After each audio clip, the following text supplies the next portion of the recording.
ಆತ್ಮೀಯ ಸಹೋದರ ಸಹೋದರಿಯರೇ, ಇಂದು ನಾವು ತಪಸ್ಸು ಕಾಲದ 5ನೆಯ ಭಾನುವಾರದ ಈ ದಿವ್ಯ ಬಲಿ ಪೂಜೆಯನ್ನು ಅರ್ಪಿಸುತ್ತೇವೆ.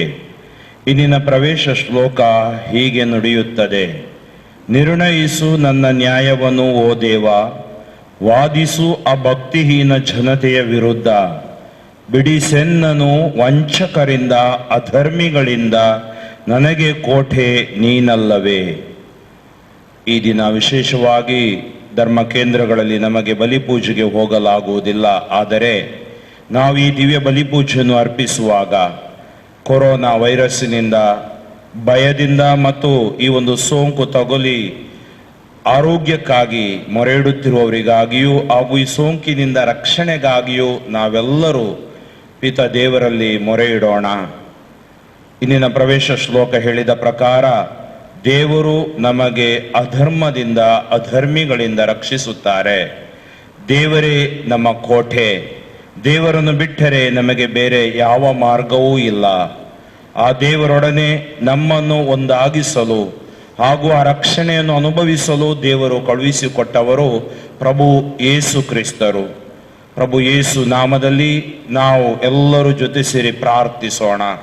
ಈ ಮರಣಾಂತಿಕ ಮಹಾವ್ಯಾಧಿಯಿಂದ ದೇವರು ನಮ್ಮನ್ನು, ವಿಶ್ವವನ್ನು ರಕ್ಷಿಸಲಿ. ನಮಗೆ ಆರೋಗ್ಯ ಭಾಗ್ಯವನ್ನು ದಯಪಾಲಿಸಲಿ. ನಮ್ಮ ಕುಟುಂಬಗಳಲ್ಲಿರುವ ಕಷ್ಟ ಕಾರ್ಪಣ್ಯಗಳನ್ನು ದೂರ ಮಾಡಿ ನಾವೆಲ್ಲರೂ ಪ್ರಭುವಿನ ಪ್ರೀತಿಯನ್ನು ಸವಿಯುತ್ತಾ ಈ ಲೋಕದ ಜೀವನವನ್ನು ಜೀವಿಸುವಂತಾಗಲಿ. ನಮ್ಮನ್ನೇ ಪ್ರಭುವಿನ ಚಿತ್ತಕ್ಕೆ ಸಮರ್ಪಿಸಿಕೊಡೋಣ. ನಮ್ಮ ಬಲಹೀನತೆಗಳನ್ನು, ವಿಶ್ವದ ಬಲಹೀನತೆಗಳನ್ನು ಮನ್ನಿಸು ದೇವ ಎಂದು ಒಕ್ಕೊರಲಿನಿಂದ, ಒಮ್ಮನಸ್ಸಿನಿಂದ ನಾವು ತ್ರಯೇಕ ದೇವರಿಗೆ ಮೊರೆ ಇಡೋಣ.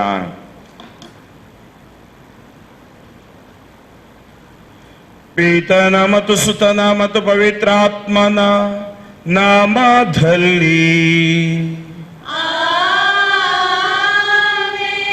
ನಮ್ಮ ಪ್ರಭು ಯೇಸು ಕ್ರಿಸ್ತರ ಕೃಪಾವರವು, ದೇವರ ಪ್ರೀತಿಯು, ಪವಿತ್ರಾತ್ಮರ ಅನ್ಯೋನ್ಯತೆಯು ನಿಮ್ಮೆಲ್ಲರೊಡನೆ ಇರಲಿ.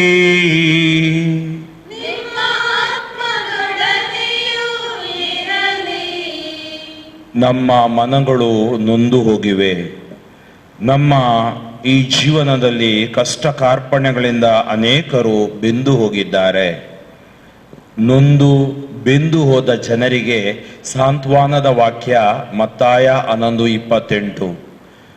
ದುಡಿದು ಭಾರ ಹೊತ್ತು ಬಳಲಿ ಬೆಂಡಾದ ಸರ್ವ ಜನರೇ, ನೀವು ನನ್ನ ಬಳಿಗೆ ಬನ್ನಿರಿ.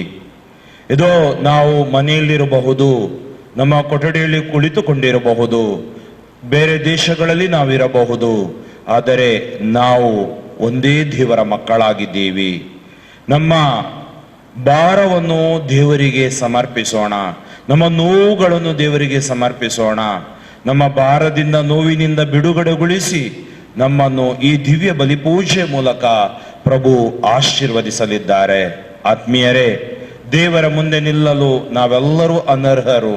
ನಮ್ಮ ಬಲಹೀನತೆ, ನಮ್ಮ ಯೋಚನೆ, ಕ್ರಿಯೆಯಿಂದ ಮಾಡಿದ ಪಾಪಗಳನ್ನು ಒಪ್ಪಿಕೊಳ್ಳೋಣ. ಪವಿತ್ರ ಗ್ರಂಥ ಹೇಳುತ್ತೆ, ಪಾಪಗಳನ್ನು ಮುಚ್ಚಿಟ್ಟುಕೊಳ್ಳುವವನಿಗೆ ಮುಕ್ತಿ ಇಲ್ಲ, ಅವುಗಳನ್ನು ಒಪ್ಪಿಕೊಂಡು ಬಿಟ್ಟರೆ ದೇವರ ಕರುಣೆ ದೊರಕುವುದು. ಜ್ಞಾನೋಕ್ತಿ 28:13.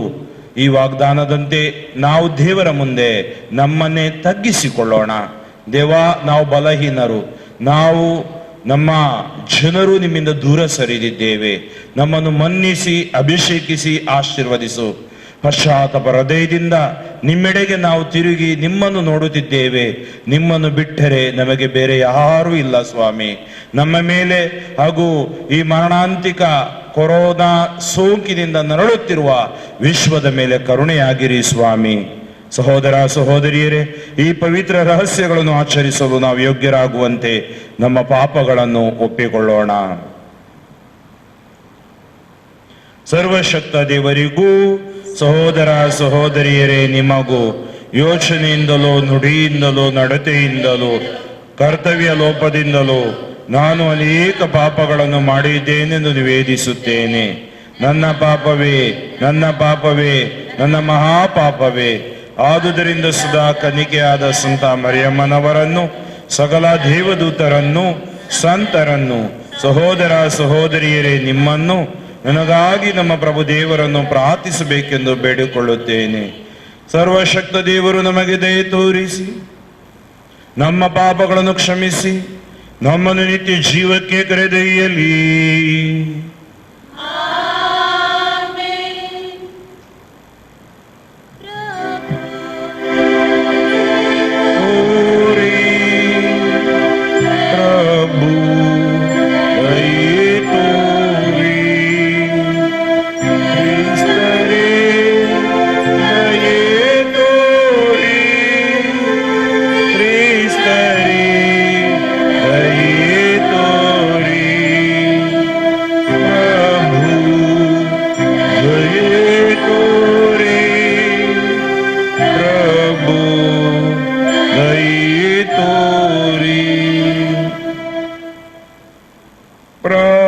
ಪ್ರಾರ್ಥಿಸೋಣ. ನಮ್ಮ ಪ್ರಭು ದೇವರೇ, ಲೋಕದ ಮೇಲಿನ ಪ್ರೀತಿಗಾಗಿ ನಿಮ್ಮ ಪುತ್ರರು ತಮ್ಮನ್ನೇ ಮರಣಕ್ಕೆ ಅರ್ಪಿಸಿಕೊಂಡರು. ಅಂತೆಯೇ ನಾವು ಸಹ ಅದೇ ಪ್ರೀತಿಯಲ್ಲಿ ಆಸಕ್ತಿಯಿಂದ ಮುನ್ನಡೆಯುವಂತೆ ಮಾಡಿರೆಂದು ನಿಮ್ಮನ್ನು ಅಂಗಲಾಚಿ ಬೇಡುತ್ತೇವೆ. ನಿಮ್ಮೊಂದಿಗೆ ಪವಿತ್ರಾತ್ಮರ ಐಕ್ಯದಲ್ಲಿ ದೇವರಾಗಿ ಯುಗ ಯುಗಾಂತರಕ್ಕೂ ಜೀವಿಸಿ ಆಳುವ ನಮ್ಮ ಪ್ರಭು ನಿಮ್ಮ ಪುತ್ರರು ಆಗಿರುವ ಯೇಸು ಕ್ರಿಸ್ತರ ಮುಖಾಂತರ ನಿಮ್ಮನ್ನು ಪ್ರಾರ್ಥಿಸುತ್ತೀವಿ.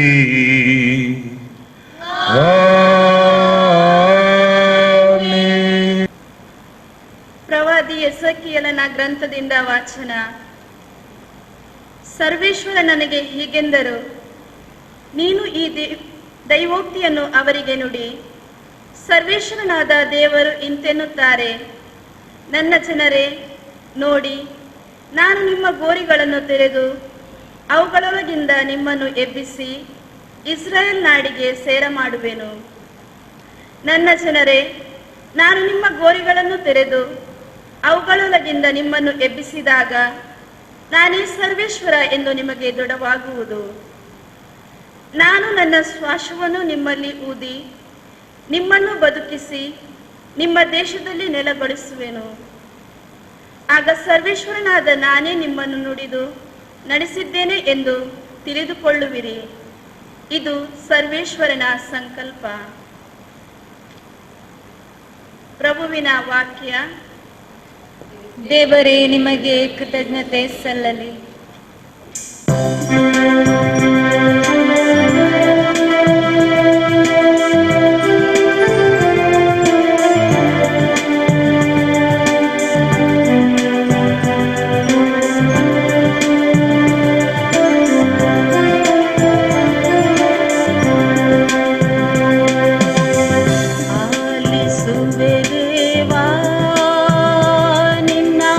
ಜೀವವಾಕ್ಯ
ಸಂತ ಪೌಲರು ರೋಮನರಿಗೆ ಬರೆದ ಪತ್ರದಿಂದ ವಾಚನ.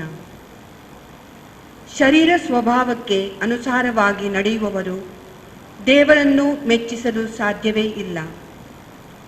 ನಿಮ್ಮಲ್ಲಿ ನಿಜವಾಗಿಯೂ ದೇವರ ಆತ್ಮವು ನೆಲೆಸಿದ್ದರೆ ನೀವು ಶರೀರ ಸ್ವಭಾವಕ್ಕೆ ಅನುಸಾರವಾಗಿ ಜೀವಿಸದೆ ಪವಿತ್ರಾತ್ಮರ ಚಿತ್ತಕ್ಕೆ ಅನುಸಾರವಾಗಿ ಜೀವಿಸುತ್ತೀರಿ. ಯಾರಲ್ಲಿ ಕ್ರಿಸ್ತ ಯೇಸುವಿನ ಆತ್ಮ ಇಲ್ಲವೋ ಅಂಥವನು ಕ್ರಿಸ್ತ ಯೇಸುವಿಗೆ ಸೇರಿದವನಲ್ಲ. ಆದರೆ ಕ್ರಿಸ್ತ ಯೇಸು ನಿಮ್ಮಲ್ಲಿ ವಾಸಿಸಿದರೆ ಪಾಪದ ನಿಮಿತ್ತ ನಿಮ್ಮ ಶರೀರ ಮರಣಕ್ಕೆ ಗುರಿಯಾಗಿದ್ದರೂ ನೀವು ದೇವರೊಡನೆ ಸತ್ಸಂಬಂಧವನ್ನು ಪಡೆದಿರುವುದರಿಂದ ಪವಿತ್ರಾತ್ಮ ನಿಮಗೆ ಜೀವಾಳವಾಗಿರುತ್ತಾರೆ. ಯೇಸುವನ್ನು ಮರಣದಿಂದ ಎಬ್ಬಿಸಿದ ದೇವರ ಆತ್ಮ ನಿಮ್ಮಲ್ಲಿ ನೆಲೆಗೊಂಡಿರಲಿ. ಆಗ ಕ್ರಿಸ್ತ ಯೇಸುವನ್ನು ಮರಣದಿಂದ ಎಬ್ಬಿಸಿದ ದೇವರು ನಿಮ್ಮಲ್ಲಿ ನೆಲೆಗೊಂಡಿರುವ ಆತ್ಮನ ಮುಖಾಂತರ ನಿಮ್ಮ ನಶ್ವರ ದೇಹಗಳಿಗೂ ಜೀವವನ್ನೀಯುವರು. ದೇವರ ವಾಕ್ಯ. ಸಲ್ಲಲಿ.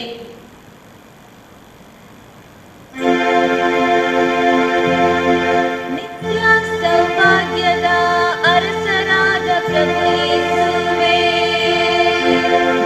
ನಿಮಗೆ ಸ್ತುತಿಯಾಗಲಿ, ನಿಮಗೆ ಸ್ತುತಿಯಾಗಲಿ, ನಿಮಗೆ ಸ್ತುತಿಯಾಗಲಿ.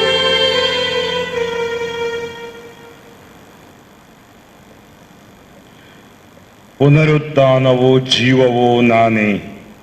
ನನ್ನಲ್ಲಿ ವಿಶ್ವಾಸವಿಟ್ಟವನು ಸಾವಿಗೀಡಾದರೂ ಜೀವಿಸುವನು.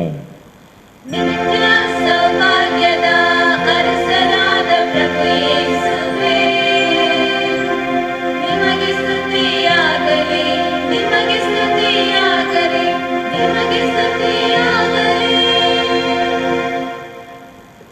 ಪ್ರಭು ನಿಮ್ಮೊಡನೆ ಇರಲಿ.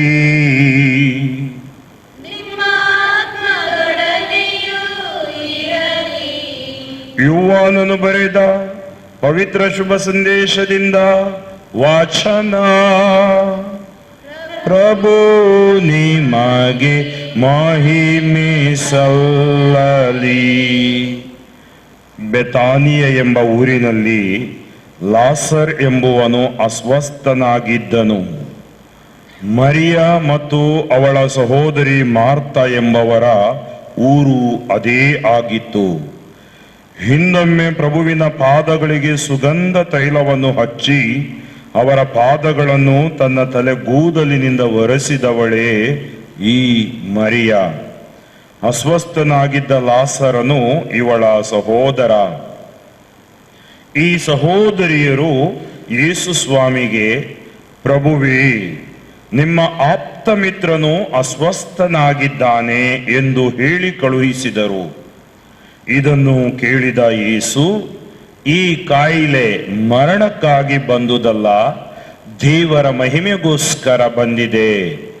ಇದರ ಮೂಲಕ ದೇವರ ಪುತ್ರನಿಗೆ ಮಹಿಮೆ ಉಂಟಾಗಲಿದೆ ಎಂದು ನುಡಿದರು. ಮಾರ್ತಾ, ಅವಳ ಸಹೋದರಿ, ಮರಿಯ ಮತ್ತು ಲಾಸರ ಇವರು ಯೇಸುವಿಗೆ ಅಚ್ಚುಮೆಚ್ಚಿನವರು. ಲಾಸರನ ಕಾಯಿಲೆಯ ಸುದ್ದಿಯನ್ನು ಕೇಳಿದ ಮೇಲೂ ಯೇಸು ತಾವಿದ್ದಲ್ಲಿಯೇ ಇನ್ನೂ 2 ದಿನ ಉಳಿದುಕೊಂಡರು. ಅನಂತರ ತಮ್ಮ ಶಿಷ್ಯರಿಗೆ, ಬನ್ನಿ, ಜುದೇಯಕ್ಕೆ ಮರಳಿ ಹೋಗೋಣ ಎಂದರು. ಆ ಶಿಷ್ಯರು, ಗುರುದೇವ, ಇತ್ತೀಚೆಗೆ ತಾನೇ ಯಹೂದ್ಯರು ನಿಮ್ಮನ್ನು ಕಲ್ಲಿನಿಂದ ಹೊಡೆಯಬೇಕೆಂದಿದ್ದರು, ಪುನಃ ಅಲ್ಲಿಗೆ ಹೋಗಬೇಕೆಂದಿರುವಿರಾ ಎಂದು ಕೇಳಿದರು. ಅದಕ್ಕೆ ಯೇಸು, ಹಗಲಿಗೆ 12 ತಾಸು ಉಂಟಲ್ಲವೇ? ಹಗಲಿನಲ್ಲಿ ನಡೆಯುವವನು ಎಡವಿ ಬೀಳುವುದಿಲ್ಲ, ಏಕೆಂದರೆ ಈ ಲೋಕದ ಬೆಳಕು ಅವನಿಗೆ ಕಾಣಿಸುತ್ತದೆ. ಆದರೆ ರಾತ್ರಿಯಲ್ಲಿ ನಡೆಯುವವನು ಎಡವಿ ಬೀಳುತ್ತಾನೆ, ಕಾರಣ ಅವನಲ್ಲಿ ಬೆಳಕು ಇಲ್ಲ ಎಂದರು. ಬಳಿಕ ಯೇಸು, ನಮ್ಮ ಮಿತ್ರನಾದ ಲಾಸರನು ನಿದ್ರೆ ಮಾಡುತ್ತಿದ್ದಾನೆ, ಅವನನ್ನು ಎಬ್ಬಿಸಲು ನಾನು ಹೋಗಬೇಕು ಎಂದು ನುಡಿದರು. ಶಿಷ್ಯರು, ಪ್ರಭುವೇ, ಅವನು ನಿದ್ರೆ ಮಾಡುತ್ತಿರುವವನಾದರೆ ಚೇತರಿಸಿಕೊಳ್ಳುತ್ತಾನೆ ಎಂದರು. ಯೇಸು ಹೇಳಿದ್ದು ಅವನ ಮರಣವನ್ನು ಕುರಿತು. ಶಿಷ್ಯರಾದರೋ ಅದು ಸಾಮಾನ್ಯ ನಿದ್ರೆ ಎಂದು ತಿಳಿದುಕೊಂಡರು. ಆದುದರಿಂದ ಯೇಸು ಅವರಿಗೆ ಸ್ಪಷ್ಟವಾಗಿ, ಲಾಸರನು ಸತ್ತು ಹೋಗಿದ್ದಾನೆ. ನಾನು ಅಲ್ಲಿ ಇಲ್ಲದೆ ಹೋದದ್ದು ನಿಮಗೆ ಒಳ್ಳೆಯದೇ ಆಯಿತು. ನಿಮಗೆ ನನ್ನಲ್ಲಿ ವಿಶ್ವಾಸ ಮೂಡುವಂತೆ ಇದೆಲ್ಲ ನಡೆದಿದೆ. ಬನ್ನಿ, ಅವನ ಬಳಿಗೆ ಹೋಗೋಣ ಎಂದರು. ಆಗ ದಿದುಮನೆಂಬ ಥೋಮನು ತನ್ನ ಜೊತೆ ಶಿಷ್ಯರಿಗೆ ನಾವೂ ಕೂಡ ಪ್ರಭುವಿನೊಡನೆ ಹೋಗಿ ಸಾಯೋಣ ಎಂದನು. ಯೇಸು ಸ್ವಾಮಿ ಅಲ್ಲಿಗೆ ಬಂದಾಗ ಲಾಸರನನ್ನು ಸಮಾಧಿಯಲ್ಲಿ ಹೂಳಿಟ್ಟು ಆಗಾಗಲೇ 4 ದಿನಗಳಾಗಿದ್ದುವೆಂದು ತಿಳಿಯಿತು. ಬೆತಾನಿಯ ಜೆರುಸಲೇಮಿನಿಂದ ಸುಮಾರು 3 ಕಿಲೋಮೀಟರು ದೂರದಲ್ಲಿದೆ. ಅನೇಕ ಯಹೂದ್ಯರು ಮಾರ್ತಳನ್ನು ಮರಿಯಳನ್ನು ಕಂಡು ಅವರ ಸೋದರನ ಮರಣಕ್ಕಾಗಿ ಸಂತಾಪ ಸೂಚಿಸಲು ಬಂದಿದ್ದರು. ಯೇಸು ಬರುತ್ತಿದ್ದಾರೆಂದು ಕೇಳಿದೊಡನೆ ಮಾರ್ತ ಅವರನ್ನು ಎದುರುಗೊಳ್ಳಲು ಹೋದಳು. ಮರಿಯ ಮನೆಯಲ್ಲೇ ಇದ್ದಳು. ಮಾರ್ತ ಯೇಸುವನ್ನು ಕಂಡು, ಪ್ರಭುವೇ, ನೀವು ಇಲ್ಲಿದ್ದಿದ್ದರೆ ನನ್ನ ಸಹೋದರ ಸಾಯುತ್ತಿರಲಿಲ್ಲ. ಈಗಲೂ ದೇವರಲ್ಲಿ ಏನೇ ಕೇಳಿಕೊಂಡರೂ ನಿಮಗವರು ನೀಡುವರೆಂದು ನಾನು ಬಲ್ಲೆ ಎಂದಳು. ಯೇಸು, ನಿನ್ನ ಸಹೋದರನು ಜೀವಂತವಾಗಿ ಏಳುವನು ಎಂದರು. ಅವನು ಅಂತಿಮ ದಿನದ ಪುನರುತ್ಥಾನದಲ್ಲಿ ಜೀವಂತವಾಗಿ ಏಳುವನೆಂದು ನನಗೆ ತಿಳಿದಿದೆ ಎಂದಳು ಮಾರ್ತ. ಯೇಸು ಅವಳಿಗೆ, ಪುನರುತ್ಥಾನವು ಜೀವವು ನಾನೇ. ನನ್ನಲ್ಲಿ ವಿಶ್ವಾಸವಿಟ್ಟವನು ಸಾವಿಗೀಡಾದರೂ ಜೀವಿಸುವನು. ಜೀವಿಸುವ ಪ್ರತಿಯೊಬ್ಬನೂ ನನ್ನಲ್ಲಿ ವಿಶ್ವಾಸವಿಟ್ಟನೆಂದರೆ ಅವನೆಂದಿಗೂ ಸಾಯನು. ಇದನ್ನು ನೀನು ವಿಶ್ವಾಸಿಸುತ್ತೀಯಾ ಎಂದು ಕೇಳಲು ಅವಳು, ಹೌದು ಪ್ರಭುವೇ, ನೀವೇ ಅಭಿಷಿಕ್ತರಾದ ಲೋಕೋದ್ಧಾರಕ, ದೇವರ ಪುತ್ರ, ಈ ಲೋಕಕ್ಕೆ ಬರಬೇಕಾದವರು ಎಂದು ನಾನು ವಿಶ್ವಾಸಿಸುತ್ತೇನೆ ಎಂದು ಹೇಳಿದಳು. ಹೀಗೆ ಹೇಳಿದ ಮೇಲೆ ಅವಳು ತನ್ನ ಸಹೋದರಿಯನ್ನು ಕರೆಯಲು ಹೋದಳು. ಅವಳನ್ನು ಕಂಡು, ಬೋಧಕರು ಬಂದಿದ್ದಾರೆ, ನಿನ್ನನ್ನು ಕರೆಯುತ್ತಿದ್ದಾರೆ ಎಂದು ಹೇಳಿದಳು. ಇದನ್ನು ಕೇಳಿದ ಮರಿಯಳು ಥಟ್ಟನೆ ಎದ್ದು ಯೇಸುವನ್ನು ಕಾಣ ಹೋದಳು. ಯೇಸು ಇನ್ನೂ ಊರೊಳಗೆ ಬಂದಿರಲಿಲ್ಲ. ಮಾರ್ತಾ ತಮ್ಮನ್ನು ಎದುರುಗೊಂಡ ಸ್ಥಳದಲ್ಲಿಯೇ ಇದ್ದರು. ಇತ್ತ ಮನೆಯಲ್ಲಿ ಮರಿಯಳನ್ನು ಸಂತೈಸಿಕೊಂಡಿದ್ದ ಯಹೂದ್ಯರು ಆಕೆ ಅವಸರವಾಗಿ ಎದ್ದು ಹೋಗುವುದನ್ನು ಕಂಡು ಗೋಳಿಡುವುದಕ್ಕಾಗಿಯೇ ಸಮಾಧಿಯ ಕಡೆಗೆ ಹೋಗುತ್ತಿದ್ದಾಳೆಂದು ಎಣಿಸಿ ಆಕೆಯ ಹಿಂದೆಯೇ ಹೋದರು. ಮರಿಯಳು ಯೇಸುವಿನ ಬಳಿಗೆ ಬಂದ ಕೂಡಲೇ ಅವರ ಕಾಲಿಗೆ ಬಿದ್ದು, ಪ್ರಭುವೇ, ನೀವು ಇಲ್ಲಿದ್ದಿದ್ದರೆ ನನ್ನ ಸಹೋದರನು ಸಾಯುತ್ತಿರಲಿಲ್ಲ ಎಂದಳು. ಆಕೆಯ ಮತ್ತು ಆಕೆಯೊಡನೆ ಬಂದಿದ್ದ ಯಹೂದ್ಯರ ಗೋಳಾಟವನ್ನು ಯೇಸು ನೋಡಿದರು. ಅವರ ಮನ ಕರಗಿತು, ದುಃಖ ತುಂಬಿ ಬಂದಿತು. ಯೇಸು ಅವರಿಗೆ, ಆತನನ್ನು ಎಲ್ಲಿ ಸಮಾಧಿ ಮಾಡಿದ್ದೀರಿ ಎಂದು ಕೇಳಿದರು. ಅವರು, ಬಂದು ನೋಡಿ ಸ್ವಾಮಿ ಎಂದರು. ಯೇಸು ಕಣ್ಣೀರಿಟ್ಟರು.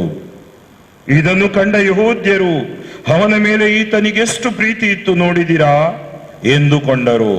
ಕೆಲವರಾದರೋ, ಆ ಕುರುಡನಿಗೆ ಕಣ್ಣು ಕೊಟ್ಟ, ಈತ ಲಾಸರನು ಸಾಯದಂತೆ ಮಾಡಬಾರದಿತ್ತೇ ಎಂದರು. ಯೇಸು ಸ್ವಾಮಿ ಮತ್ತೊಮ್ಮೆ ಮನಮರುಗಿ ಸಮಾಧಿಯ ಬಳಿಗೆ ಬಂದರು. ಅದು ಒಂದು ಗವಿಯಾಗಿತ್ತು. ಅದರ ಬಾಯಿಗೆ ಒಂದು ಕಲ್ಲನ್ನು ಮುಚ್ಚಲಾಗಿತ್ತು. ಯೇಸು ಆ ಕಲ್ಲನ್ನು ತೆಗೀರಿ ಎಂದು ಆಜ್ಞಾಪಿಸಿದರು. ಮೃತನ ಸಹೋದರಿಯಾದ ಮಾರ್ತಳು, ಪ್ರಭುವೇ, ಅವನು ಸತ್ತು 4 ದಿನಗಳಾದವು. ಈಗಾಗಲೇ ಅವನ ದೇಹ ಕೊಳೆತು ನಾರುತ್ತಿರಬೇಕು ಎಂದಳು. ನಿನಗೆ ವಿಶ್ವಾಸವಿದ್ದಲ್ಲಿ ದೇವರ ಮಹಿಮೆಯನ್ನು ಕಾಣುವೆ ಎಂದು ನಾನು ಹೇಳಲಿಲ್ಲವೇ ಎಂದು ಮರು ನುಡಿದರು. ಯೇಸು, ಆಗ ಕಲ್ಲನ್ನು ತೆಗೆದು ಹಾಕಲಾಯಿತು. ಯೇಸು ಕಣ್ಣೆತ್ತಿ ಮೇಲಕ್ಕೆ ನೋಡಿ, ಪಿತನೇ, ನನ್ನ ಪ್ರಾರ್ಥನೆಗೆ ನೀವು ಕಿವಿಗೊಡುತ್ತೀರಿ. ಆದುದರಿಂದ ನಾನು ನಿಮಗೆ ಕೃತಜ್ಞತೆಯನ್ನು ಸಲ್ಲಿಸುತ್ತೇನೆ. ನನ್ನ ಪ್ರಾರ್ಥನೆಗೆ ನೀವು ಯಾವಾಗಲೂ ಕಿವಿಗೊಡುತ್ತೀರಿ ಎಂಬುದು ನನಗೆ ಚೆನ್ನಾಗಿ ತಿಳಿದಿದೆ.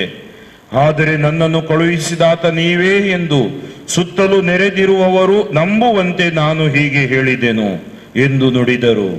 ಅನಂತರ ಗಟ್ಟಿಯಾದ ಧ್ವನಿಯಿಂದ, ಲಾಸರನೇ ಹೊರಗೆ ಬಾ ಎಂದು ಕೂಗಿದರು. ಸತ್ತಿದ್ದವನು ಕೂಡಲೇ ಹೊರಗೆ ಬಂದನು. ಅವನ ಕೈಕಾಲುಗಳು ಶವವಸ್ತ್ರದಿಂದ ಸುತ್ತಿದ್ದವು, ಮುಖವು ಬಟ್ಟೆಯಿಂದ ಮುಚ್ಚಿತ್ತು. ಆಗ ಯೇಸು ಕಟ್ಟುಗಳನ್ನು ಬಿಚ್ಚಿ ಅವನನ್ನು ಹೋಗಲು ಬಿಡಿ ಎಂದು ಅಲ್ಲಿದ್ದವರಿಗೆ ಹೇಳಿದರು. ಮರಿಯಳನ್ನು ನೋಡಲು ಬಂದಿದ್ದ ಹಲವು ಮಂದಿ ಯೆಹೂದ್ಯರು ನಡೆದ ಸಂಗತಿಯನ್ನು ನೋಡಿ ಯೇಸುವನ್ನು ವಿಶ್ವಾಸಿಸಿದರು. ಪ್ರಭುವಿನ ಶುಭ ಸಂದೇಶ. ಕ್ರಿಸ್ತರೇ, ನಿಮಗೆ ಸ್ತುತಿ ಸಲ್ಲಲಿ. ಪ್ರಭು ಯೇಸುವಿನಲ್ಲಿ ಆತ್ಮೀಯ ಸಹೋದರ ಸಹೋದರಿಯರೇ, ಇತ್ತೀಚಿನ ಭಾನುವಾರಗಳಲ್ಲಿ ನಾವು ಯೋಹಾನನ ಶುಭ ಸಂದೇಶದಿಂದ ವಾಚನಗಳನ್ನು, ಅದರಲ್ಲೂ ಶುಭ ಸಂದೇಶವನ್ನು ಆಲಿಸುತ್ತಿದ್ದೇವೆ. ಕಳೆದ ಭಾನುವಾರ ನಾವು ಆಲಿಸಿದ್ದು ಯೋಹಾನನ ಶುಭ ಸಂದೇಶ 9ನೇ ಅಧ್ಯಾಯ, ಹುಟ್ಟುಕುರುಡನಿಗೆ ದೃಷ್ಟಿದಾನ. ಇಂದು ಸತ್ತ ಲಾಸರನಿಗೆ ಜೀವದಾನ. ಅದಕ್ಕಿಂತ ಮುಂಚಿನ ಭಾನುವಾರ ಸಮಾರಿಯ ಸ್ತ್ರೀಗೆ ಕ್ಷಮಾದಾನ. ಯೇಸು ದೇವರ ಶ್ರೇಷ್ಠ ದಾನ. ಆತ್ಮೀಯರೇ, ದೇವರು ಲೋಕವನ್ನು ಎಷ್ಟಾಗಿ ಪ್ರೀತಿಸಿದರೆಂದರೆ ತಮ್ಮ ಏಕಮಾತ್ರ ಪುತ್ರನನ್ನೇ ನಮಗಾಗಿ ಧಾರೆ ಎರೆದರು. ದೇವರು ಪುತ್ರನನ್ನೇ ನಮಗೆ ಕೊಟ್ಟರು, ಇನ್ನೇನು ಕೊಡದೆ ಇರಲಾರರು. ಅದಕ್ಕಾಗಿ ನಾವು ಕಂಗೆಡುವುದು ಬೇಡ, ಹೆದರುವುದು ಬೇಡ, ಅಂಜುವುದು ಬೇಡ. ನಮ್ಮ ದೇವರು ನಮ್ಮೊಟ್ಟಿಗಿರುವಾಗ ಯಾವ ಕೀಡು ನಮ್ಮ ಗೂಡಾರದ ಬಳಿ ಸುಳಿಯದು ಎಂಬುದಾಗಿ ಕೀರ್ತನೆ 91 ನುಡಿಯುತ್ತದೆ. ಆತ್ಮೀಯರೇ, ಈ ನಿಟ್ಟಿನಲ್ಲಿ ತಪಸ್ಸು ಕಾಲದ 5ನೇ ಭಾನುವಾರದಲ್ಲಿ ನಾವು ಕಾಲಿಟ್ಟಿದ್ದೀವಿ. ಈನಿನ ವಾಚನಗಳನ್ನು ನಾವು ಸ್ವಲ್ಪ ಧ್ಯಾನಿಸೋಣ. ಮೊದಲನೇ ವಾಚನ ಎಝೇಕಿಯೇಲನ ಗ್ರಂಥದಿಂದ. ನಾವು ಈ ಹಳೆ ಒಡಂಬಡಿಕೆಯಲ್ಲಿ ಯೆಶಾಯ ಪ್ರವಾದಿ, ಯೆರೆಮೀಯ ಪ್ರವಾದಿ ಮತ್ತು ಎಝೇಕಿಯೇಲ ಪ್ರವಾದಿಯ ಕುರಿತು ಧ್ಯಾನಿಸುವಾಗ ಈ ಎಝೇಕಿಯೇಲ ಪ್ರವಾದಿ ನಮಗೆ ಭರವಸೆಯನ್ನು ಕೊಡುತ್ತಾನೆ. 37ನೇ ಅಧ್ಯಾಯವನ್ನು ನೀವು ಸಂಪೂರ್ಣವಾಗಿ ಸಮಯ ಸಿಕ್ಕಾಗ ಇವತ್ತು ಓದಿ. ಒಣ ಎಲುಬುಗಳಿಗೆ ಜೀವದಾನ ನೀಡುವ ಒಂದು ಸಂಗತಿ ಎಷ್ಟು ಒಂದು ಸುಂದರವಾಗಿ ಅಲ್ಲಿ ಬರೆದಿಟ್ಟಿದೆ ನಮಗಾಗಿ. ಒಣ ಎಲುಬು ಅಂದ್ರೆ ಒಣಗಿ ಹೋದ, ಭರವಸೆ ಕಳೆದುಕೊಂಡ, ಜೀವನದಲ್ಲಿ ನೊಂದು ಬೆಂದು ಹೋದ ಅವರಿಗೆ ಭರವಸೆಯ ಸಾಧನವಾಗಿ ದೇವರೇ ಇಳಿದು ಬರುತ್ತಾರೆ ಎಂಬ ಸಂದೇಶವನ್ನು ನಾವು ಓದುತ್ತೇವೆ. ಅದೇ ಅಧ್ಯಾಯದಿಂದ ನಾವಿಲ್ಲಿ ನೋಡಿದಾಗ, ಸರ್ವೇಶ್ವರ ನನಗೆ ಹೀಗೆಂದರು, ನೀನು ಈ ದೈವೋಕ್ತಿಯನ್ನು ಅವರಿಗೆ ನುಡಿ. ಸರ್ವೇಶ್ವರನಾದ ದೇವರು ಇಂತೆನ್ನುತ್ತಾರೆ, ನನ್ನ ಜನರೇ ನೋಡಿ, ನಿಮ್ಮ ಗೋರಿಗಳನ್ನು ತೆರೆದು ಅವುಗಳೊಳಗಿಂದ ನಿಮ್ಮನ್ನು ಎಬ್ಬಿಸಿ ಇಸ್ರಾಯೇಲ್ ನಾಡಿಗೆ ಸೇರ ಮಾಡುವೆನು. ನನ್ನ ಜನರೇ, ನಿಮ್ಮ ಗೋರಿಗಳನ್ನು ತೆರೆದು ಅವುಗಳೊಳಗಿಂದ ನಿಮ್ಮನ್ನು ಎಬ್ಬಿಸಿದಾಗ ನಾನೇ ಸರ್ವೇಶ್ವರ ಎಂದು ನಿಮಗೆ ದೃಢವಾಗುವುದು. ನನ್ನ ಶ್ವಾಸವನ್ನು ನಿಮ್ಮಲ್ಲಿ ಊದಿ ನಿಮ್ಮನ್ನು ಬದುಕಿಸಿ ನಿಮ್ಮ ದೇಶದಲ್ಲಿ ನೆಲೆಗೊಳಿಸುವೆನು. ನನ್ನ ಶ್ವಾಸವನ್ನು ನಿಮ್ಮಲ್ಲಿ ಊದಿ. ನೋಡಿ, ಕ್ರೈಸ್ತರಾದವರಿಗೆ 2 ಶ್ವಾಸ ಇದೆ ಅಂತೆ. ಒಂದು ನಾವು ತೆಗೆದುಕೊಳ್ಳುವ ಶ್ವಾಸ, ಇನ್ನೊಂದು ವಿಶೇಷವಾದ ಶ್ವಾಸ, ಅದೇ ವಿಶ್ವಾಸ. ಯಾರಲ್ಲಿ ವಿಶ್ವಾಸ? ದೇವರಲ್ಲಿ ವಿಶ್ವಾಸ, ತ್ರಿಯೇಕ ದೇವರಲ್ಲಿ ವಿಶ್ವಾಸ, ರಕ್ಷಕ ಯೇಸುವಿನಲ್ಲಿ ವಿಶ್ವಾಸ. ಅದಕ್ಕಾಗಿ ಈ ಒಂದು ಕಠಿಣ ಸಂದರ್ಭದಲ್ಲಿ ನಾವಿರುವಾಗ, ಈ ಮಹಾಮಾರಿಗೆ ಹೆದರಿ ನಾವು ಜೀವಿಸುವಾಗ ದೇವರ ಈ ವಾಗ್ದಾನ ನಮ್ಮಲ್ಲಿ ನೆರವೇರುತ್ತಾ ಇದೆ. ನಾನು ನನ್ನ ಶ್ವಾಸವನ್ನು ನಿಮ್ಮಲ್ಲಿ ಊದಿ ನಿಮ್ಮನ್ನು ಬದುಕಿಸಿ ನಿಮ್ಮ ದೇಶದಲ್ಲಿ ನೆಲೆಗೊಳಿಸುವೆನು. ಆಗ ನನ್ನನ್ನು ನೀವು ಅಂಗೀಕರಿಸಿ ನೀವು ನನ್ನೊಡನೆ ಬಾಳುವಿರಿ. ಹೌದು ಆತ್ಮೀಯರೇ, ಈ ವಾಕ್ಯವನ್ನು ನಾವು ತೆಗೆದುಕೊಳ್ಳೋಣ. ಈ ದಿವ್ಯ ಬಲಿಪೂಜೆ ನಿಮಗೆ ದೇವಾಲಯದ ಒಳಗಡೆ ಬಂದು ಕೂರಲು ಆಗದಿರಬಹುದು, ಆದರೆ ಆ ದೇವರ ಶ್ವಾಸ, ಆ ವಿಶ್ವಾಸದ ಮೂಲಕ ದೇವರ ಕೃಪೆ, ದೇವರ ಕರುಣೆ ನಿಮ್ಮ ಮೇಲೆ ಇಳಿದು ಬರ್ತಾ ಇದೆ. ಯೇಸು ಸ್ಪರ್ಶ ನಿಮಗೆ ಆಗ್ತಾ ಇದೆ, ಅದೇ ಶಕ್ತಿ ಈ ದಿವ್ಯ ಬಲಿಪೂಜೆಯ ಶಕ್ತಿ. ಇಲ್ಲಿನ ಶ್ಲೋಕ ಈ ರೀತಿ ನುಡಿಯುತ್ತದೆ: ಪಾಪಗಳನ್ನು ನೀ ಪಟ್ಟಿ ಮಾಡಿದೆಯಾದರೆ ಪ್ರಭು ನಿನ್ನ ಮುಂದೆ ಯಾರು ತಾನೇ ನಿಲ್ಲಬಲ್ಲರು ವಿಭು. ಕೀರ್ತನೆ 130. ದೇವರು ಒಂದು ವೇಳೆ ನಿಮ್ಮ ಪಾಪಗಳನ್ನು ಪಟ್ಟಿ ಮಾಡಿದ್ದೆಯಾದರೆ ನಾನು ಇಲ್ಲಿ ನಿಂತು ಈ ದಿವ್ಯ ಬಲಿಪೂಜೆಯನ್ನು ಅರ್ಪಿಸಲು ಯೋಗ್ಯನಾಗುತ್ತಿರಲಿಲ್ಲ, ನೀವು ಕೂಡ ಅಲ್ಲಿ ಕುಳಿತು ಈ ದಿವ್ಯ ಬಲಿಪೂಜೆಯನ್ನು ಅರ್ಪಿಸಲು ಆಗುತ್ತಿರಲಿಲ್ಲ. ಆದ್ದರಿಂದ ನಮ್ಮ ದೇವರು ಕರುಣಾಭರಿತರಾದರು, ದೇವರು ದಯಾವಂತರು. ಅವರು ಹೇಗೆ ಕರುಣಾಭರಿತರಾಗಿದ್ದಾರೋ ದಯವಂತರಾಗಿದ್ದಾರೋ ನಾವು ಕೂಡ ಕರುಣಾಭರಿತರು ದಯಾವಂತರು ಆಗಬೇಕು. ಇಂದಿನ 2ನೇ ವಾಚನದಲ್ಲಿ ಸಂತ ಪೌಲರು ರೋಮನ್ನರಿಗೆ ಬರೆದ ಪತ್ರಿಕೆಯಲ್ಲಿ ಈ ರೀತಿಯಾಗಿ ನುಡಿಯುತ್ತಾರೆ: ಶರೀರ ಸ್ವಭಾವಕ್ಕೆ ಅನುಸಾರವಾಗಿ ನಡೆಯುವವರು ದೇವರನ್ನು ಮೆಚ್ಚಿಸಲು ಸಾಧ್ಯವೇ ಇಲ್ಲ. ಈ ಲೋಕದಲ್ಲಿ ಕೆಲವರು ಶರೀರದ ಸ್ವಭಾವಕ್ಕಾಗಿ ಮಾತ್ರ ಜೀವಿಸ್ತಾ ಇದ್ದಾರೆ. ಅವರಿಗೆ ದೇವರು ಬೇಡ, ಧರ್ಮಸಭೆ ಬೇಡ, ಪವಿತ್ರ ಗ್ರಂಥ ಬೇಡ, ಪ್ರಾರ್ಥನೆ ಬೇಡ, ದೇವರ ವಾಕ್ಯ ಬೇಡ, ಸಂಸ್ಕಾರಗಳು ಬೇಡ. ಲೋಕ ಬೇಕು, ಲೋಕದ ಆಶೆಗಳು ಬಯಕೆಗಳು ಬೇಕು. ಲೋಕದೊಡನೆ ಗೆಳೆತನೆ ಅಂದ್ರೆ ದೇವರೊಡನೆ ಹಗೆತನ ಎಂಬುದಾಗಿ ನಮಗೆ ಯಾಕೋಬನ ಪತ್ರಿಕೆ 4ನೇ ಅಧ್ಯಾಯ 7ರಿಂದ 10 ತನಕ ನುಡಿಯುತ್ತದೆ. ಶರೀರ ಸ್ವಭಾವಕ್ಕೆ ಅನುಸಾರವಾಗಿ ನಡೆಯುವವರು ದೇವರನ್ನು ಮೆಚ್ಚಿಸಲು ಸಾಧ್ಯವೇ ಇಲ್ಲ. ಈ ತಪಸ್ಸು ಕಾಲದಲ್ಲಿ ನಾವು ಅನೇಕ ತ್ಯಾಗಗಳನ್ನು ಮಾಡ್ತೀವಿ. ಇರಬಹುದು ನಾವು ಈ ಮಾಂಸಾಹಾರಿಯನ್ನು ಭೋಜನ ಮಾಡೋಲ್ಲ, ಅಥವಾ ನಮ್ಮದೇ ಆದ ರೀತಿಯಲ್ಲಿ ಕೆಲವು ತ್ಯಾಗಗಳನ್ನು, ಬಲಿದಾನಗಳನ್ನು ನಾವು ನಮ್ಮಲ್ಲಿ ಮಾಡಿಕೊಳ್ತಾ ಇದ್ದೀವಿ. ಶರೀರ ಸ್ವಭಾವವನ್ನು ನಿಯಂತ್ರಣದಲ್ಲಿ ಇಡಲು, ಮನಸ್ಸನ್ನು ನಿಯಂತ್ರಣದಲ್ಲಿ ಇಡಲು ಹಾಗೂ ದೇವರೊಡನೆ ಬಾಳಲು ಇವೆಲ್ಲವೂ ಸಹಕಾರಿಯಾಗಲಿವೆ. ನಿಮ್ಮಲ್ಲಿ ನಿಜವಾಗಿಯೂ ದೇವರ ಆತ್ಮ ನೆಲೆಸಿದ್ದರೆ ನೀವು ಶರೀರ ಸ್ವಭಾವಕ್ಕೆ ಅನುಸಾರವಾಗಿ ಜೀವಿಸದೆ ಪವಿತ್ರ ಆತ್ಮನ ಚಿತ್ತಕ್ಕೆ ಅನುಸಾರವಾಗಿ ಜೀವಿಸುತ್ತೀರಿ. ಆತ್ಮೀಯರೇ, ನಾವು ಈ ಲೋಕದಲ್ಲಿ ಏನಾಗ್ತಾ ಇದೆ, ಶರೀರ ಸ್ವಭಾವಕ್ಕೆ ಅನುಗುಣವಾಗಿ ಜೀವಿಸಲು ನೋಡ್ತಾ ಇದ್ದಾರೆ. ಆದ್ರೆ ದೇವರು ಹೇಳ್ತಾ ಇದ್ದಾರೆ, ದೇವರ ಆತ್ಮ ನಮ್ಮಲ್ಲಿ ನೆಲೆಸಿದ್ದರೆ ನಾವು ಪವಿತ್ರ ಆತ್ಮನ ಚಿತ್ತಕ್ಕೆ ಅನುಸಾರವಾಗಿ ಜೀವಿಸಬೇಕು. 4 ರೀತಿಯ ಆತ್ಮಗಳಿವೆ. ಒಂದು ಮನುಷ್ಯನ ಆತ್ಮ, ದೇವರು ಅದಕ್ಕೆ ಸ್ವಾತಂತ್ರ್ಯ ಕೊಟ್ಟಿದ್ದಾರೆ. 2ನೇದಾಗಿ ಈ ಪವಿತ್ರ ಆತ್ಮ, ದೇವರು ನಮಗೆ ದಯಪಾಲಿಸುವ ಪರಮತ್ರಿತ್ವದ 3ನೆಯ ವ್ಯಕ್ತಿ. 3ನೇದಾಗಿ ದುರಾತ್ಮ. 4ನೇದಾಗಿ ದೇವದೂತರ ಆತ್ಮ. ಮನುಷ್ಯನ ಆತ್ಮ ಪರಿಶುದ್ಧಾತ್ಮ ಪವಿತ್ರಾತ್ಮನೊಡನೆ ಸೇರಿದಾಗ, ಪ್ರಾರ್ಥನೆ, ದೇವರ ವಾಕ್ಯ, ದಿವ್ಯ ಬಲಿಪೂಜೆ, ಸಂಸ್ಕಾರಗಳಲ್ಲಿದ್ದಾಗ ಅವನು ಒಳ್ಳೆಯದು ಮಾಡಲು ಸಾಧ್ಯವಿದೆ. ಮನುಷ್ಯನ ಆತ್ಮ ದುರಾತ್ಮನೊಡನೆ ಸೇರಿದಾಗ ಅವನು ನಕಾರಾತ್ಮಕ ಮತಾಂಧನಾಗಿ ಅಥವಾ ಭಯೋತ್ಪಾದನೆ ಮಾಡಿ ಅಥವಾ ಇನ್ನಿತರ ನೆಗೆಟಿವ್ ನಕಾರಾತ್ಮಕ ಜಾತಿ, ಮತ, ಧರ್ಮ, ಭಾಷೆ ಇವುಗಳ ಮೂಲಕ ಒಡೆದು ಆಳಲು ನೋಡುತ್ತಾ ಇರ್ತಾನೆ. ಮನುಷ್ಯನನ್ನು ಪ್ರೀತಿಸದೆ ಜೀವಿಸುವ ಒಂದು ಪರಿ ಅವನದಾಗುತ್ತೆ. ದೇವದೂತರ ಆತ್ಮ, ದೇವದೂತರುಗಳಿಗೆ ಶರೀರವಿಲ್ಲ. ಆತ್ಮೀಯರೇ, ಇವತ್ತು ನಾವು ಕ್ರಿಸ್ತ ಯೇಸುವಿನ ಆತ್ಮದಲ್ಲಿ ಜೀವಿಸ್ತಾ ಇದ್ದೀವಿ. ಅದಕ್ಕಾಗಿ ಯಾರಲ್ಲಿ ಕ್ರಿಸ್ತ ಯೇಸುವಿನ ಆತ್ಮ ಇಲ್ಲವೋ ಅಂತವನು ಕ್ರಿಸ್ತ ಯೇಸುವಿಗೆ ಸೇರಿದವನಲ್ಲ. ಆದರೆ ಕ್ರಿಸ್ತ ಯೇಸು ನಿಮ್ಮಲ್ಲಿ ವಾಸಿಸಿದರೆ ಪಾಪದ ನಿಮಿತ್ತ ನಿಮ್ಮ ಶರೀರ ಮರಣಕ್ಕೆ ಗುರಿಯಾಗಿದ್ದರೂ, ನೋಡಿ, ನಿಮ್ಮಲ್ಲಿ ಪಾಪಗಳು ಇರಬಹುದು, ಬಲಹೀನತೆಗಳು ಇರಬಹುದು, ಭಯಪಡಬೇಡಿ. ಕ್ರಿಸ್ತ ಯೇಸು ನಿಮ್ಮಲ್ಲಿ ವಾಸಿಸಿದರೆ ನೀವು ದೇವರೊಡನೆ ಸತ್ಸಂಬಂಧವನ್ನು ಪಡೆದಿರುವುದರಿಂದ ಪವಿತ್ರ ಆತ್ಮ ನಿಮಗೆ ಜೀವಾಳವಾಗಿರುತ್ತಾರೆ. ಇವತ್ತು ನಾವು ಒಂದೇ ಧರ್ಮ ಕೇಂದ್ರದಲ್ಲಿ ಕುಳಿತುಕೊಳ್ಳುತ್ತಿರಬಹುದು. ಇಲ್ಲಿ ಅರ್ಪಿಸಿದ ಬಲಿಪೂಜೆಯ ಶಕ್ತಿ ಹೇಗೆ ನಮ್ಮಲ್ಲಿ ಅಧಿಕರಿಸುತ್ತೆ? ಪವಿತ್ರ ಆತ್ಮ ನಮ್ಮ ಜೀವಾಳವಾಗಿದ್ದಾರೆ. ಅದಕ್ಕಾಗಿ ಪವಿತ್ರ ಆತ್ಮರಲ್ಲಿ ನಾವು ತುಂಬಲ್ಪಡುತ್ತೇವೆ. ನಾವು ಏಕ ಮನಸ್ಸು, ಏಕ ಹೃದಯದಿಂದ ಪ್ರಾರ್ಥಿಸುವಾಗ ಅದ್ಭುತಗಳನ್ನು ದೇವರು ಕರುಣಿಸುತ್ತಾರೆ. ಪ್ರೇಷಿತರ ಕಾರ್ಯಕಲಾಪಗಳು 12ನೇ ಅಧ್ಯಾಯ. ಪೇತ್ರ ಸೆರೆಮನೆಯಲ್ಲಿದ್ದ. ಜನರು ಮನೆಯಲ್ಲಿ ಕೂತ್ಕೊಂಡು ಪ್ರಾರ್ಥಿಸುತ್ತಿದ್ರು. ಆ ರಾತ್ರಿ ಪೇತ್ರನಿಗೆ ಕನಸು ಬೀಳುತ್ತೆ. ಪೇತ್ರ ಸೆರೆಮನೆಯಿಂದ ಬಿಡುಗಡೆ ಹೊಂದುತ್ತಾನೆ. ಕೊನೆಗೆ ಬಂದು ಆ ಪ್ರಾರ್ಥನೆ ಮಾಡುವ ಪ್ರಾರ್ಥನಾ ಮನೆಯನ್ನು ತಟ್ಟುತ್ತಾನೆ. ಅವನ ಸ್ವರ ಕೇಳಿ ಒಳಗಡೆ ಇರುವ ಸಹೋದರಿ ರೋದೆ, ಆಕೆಗೆ ಗೊತ್ತಾಗುತ್ತೆ. ಆಕೆ ಆ ಸಂತೋಷದಿಂದ ಬಾಗಿಲು ತೆರೆಯುವುದನ್ನೇ ಮರೆಯುತ್ತಾಳೆ.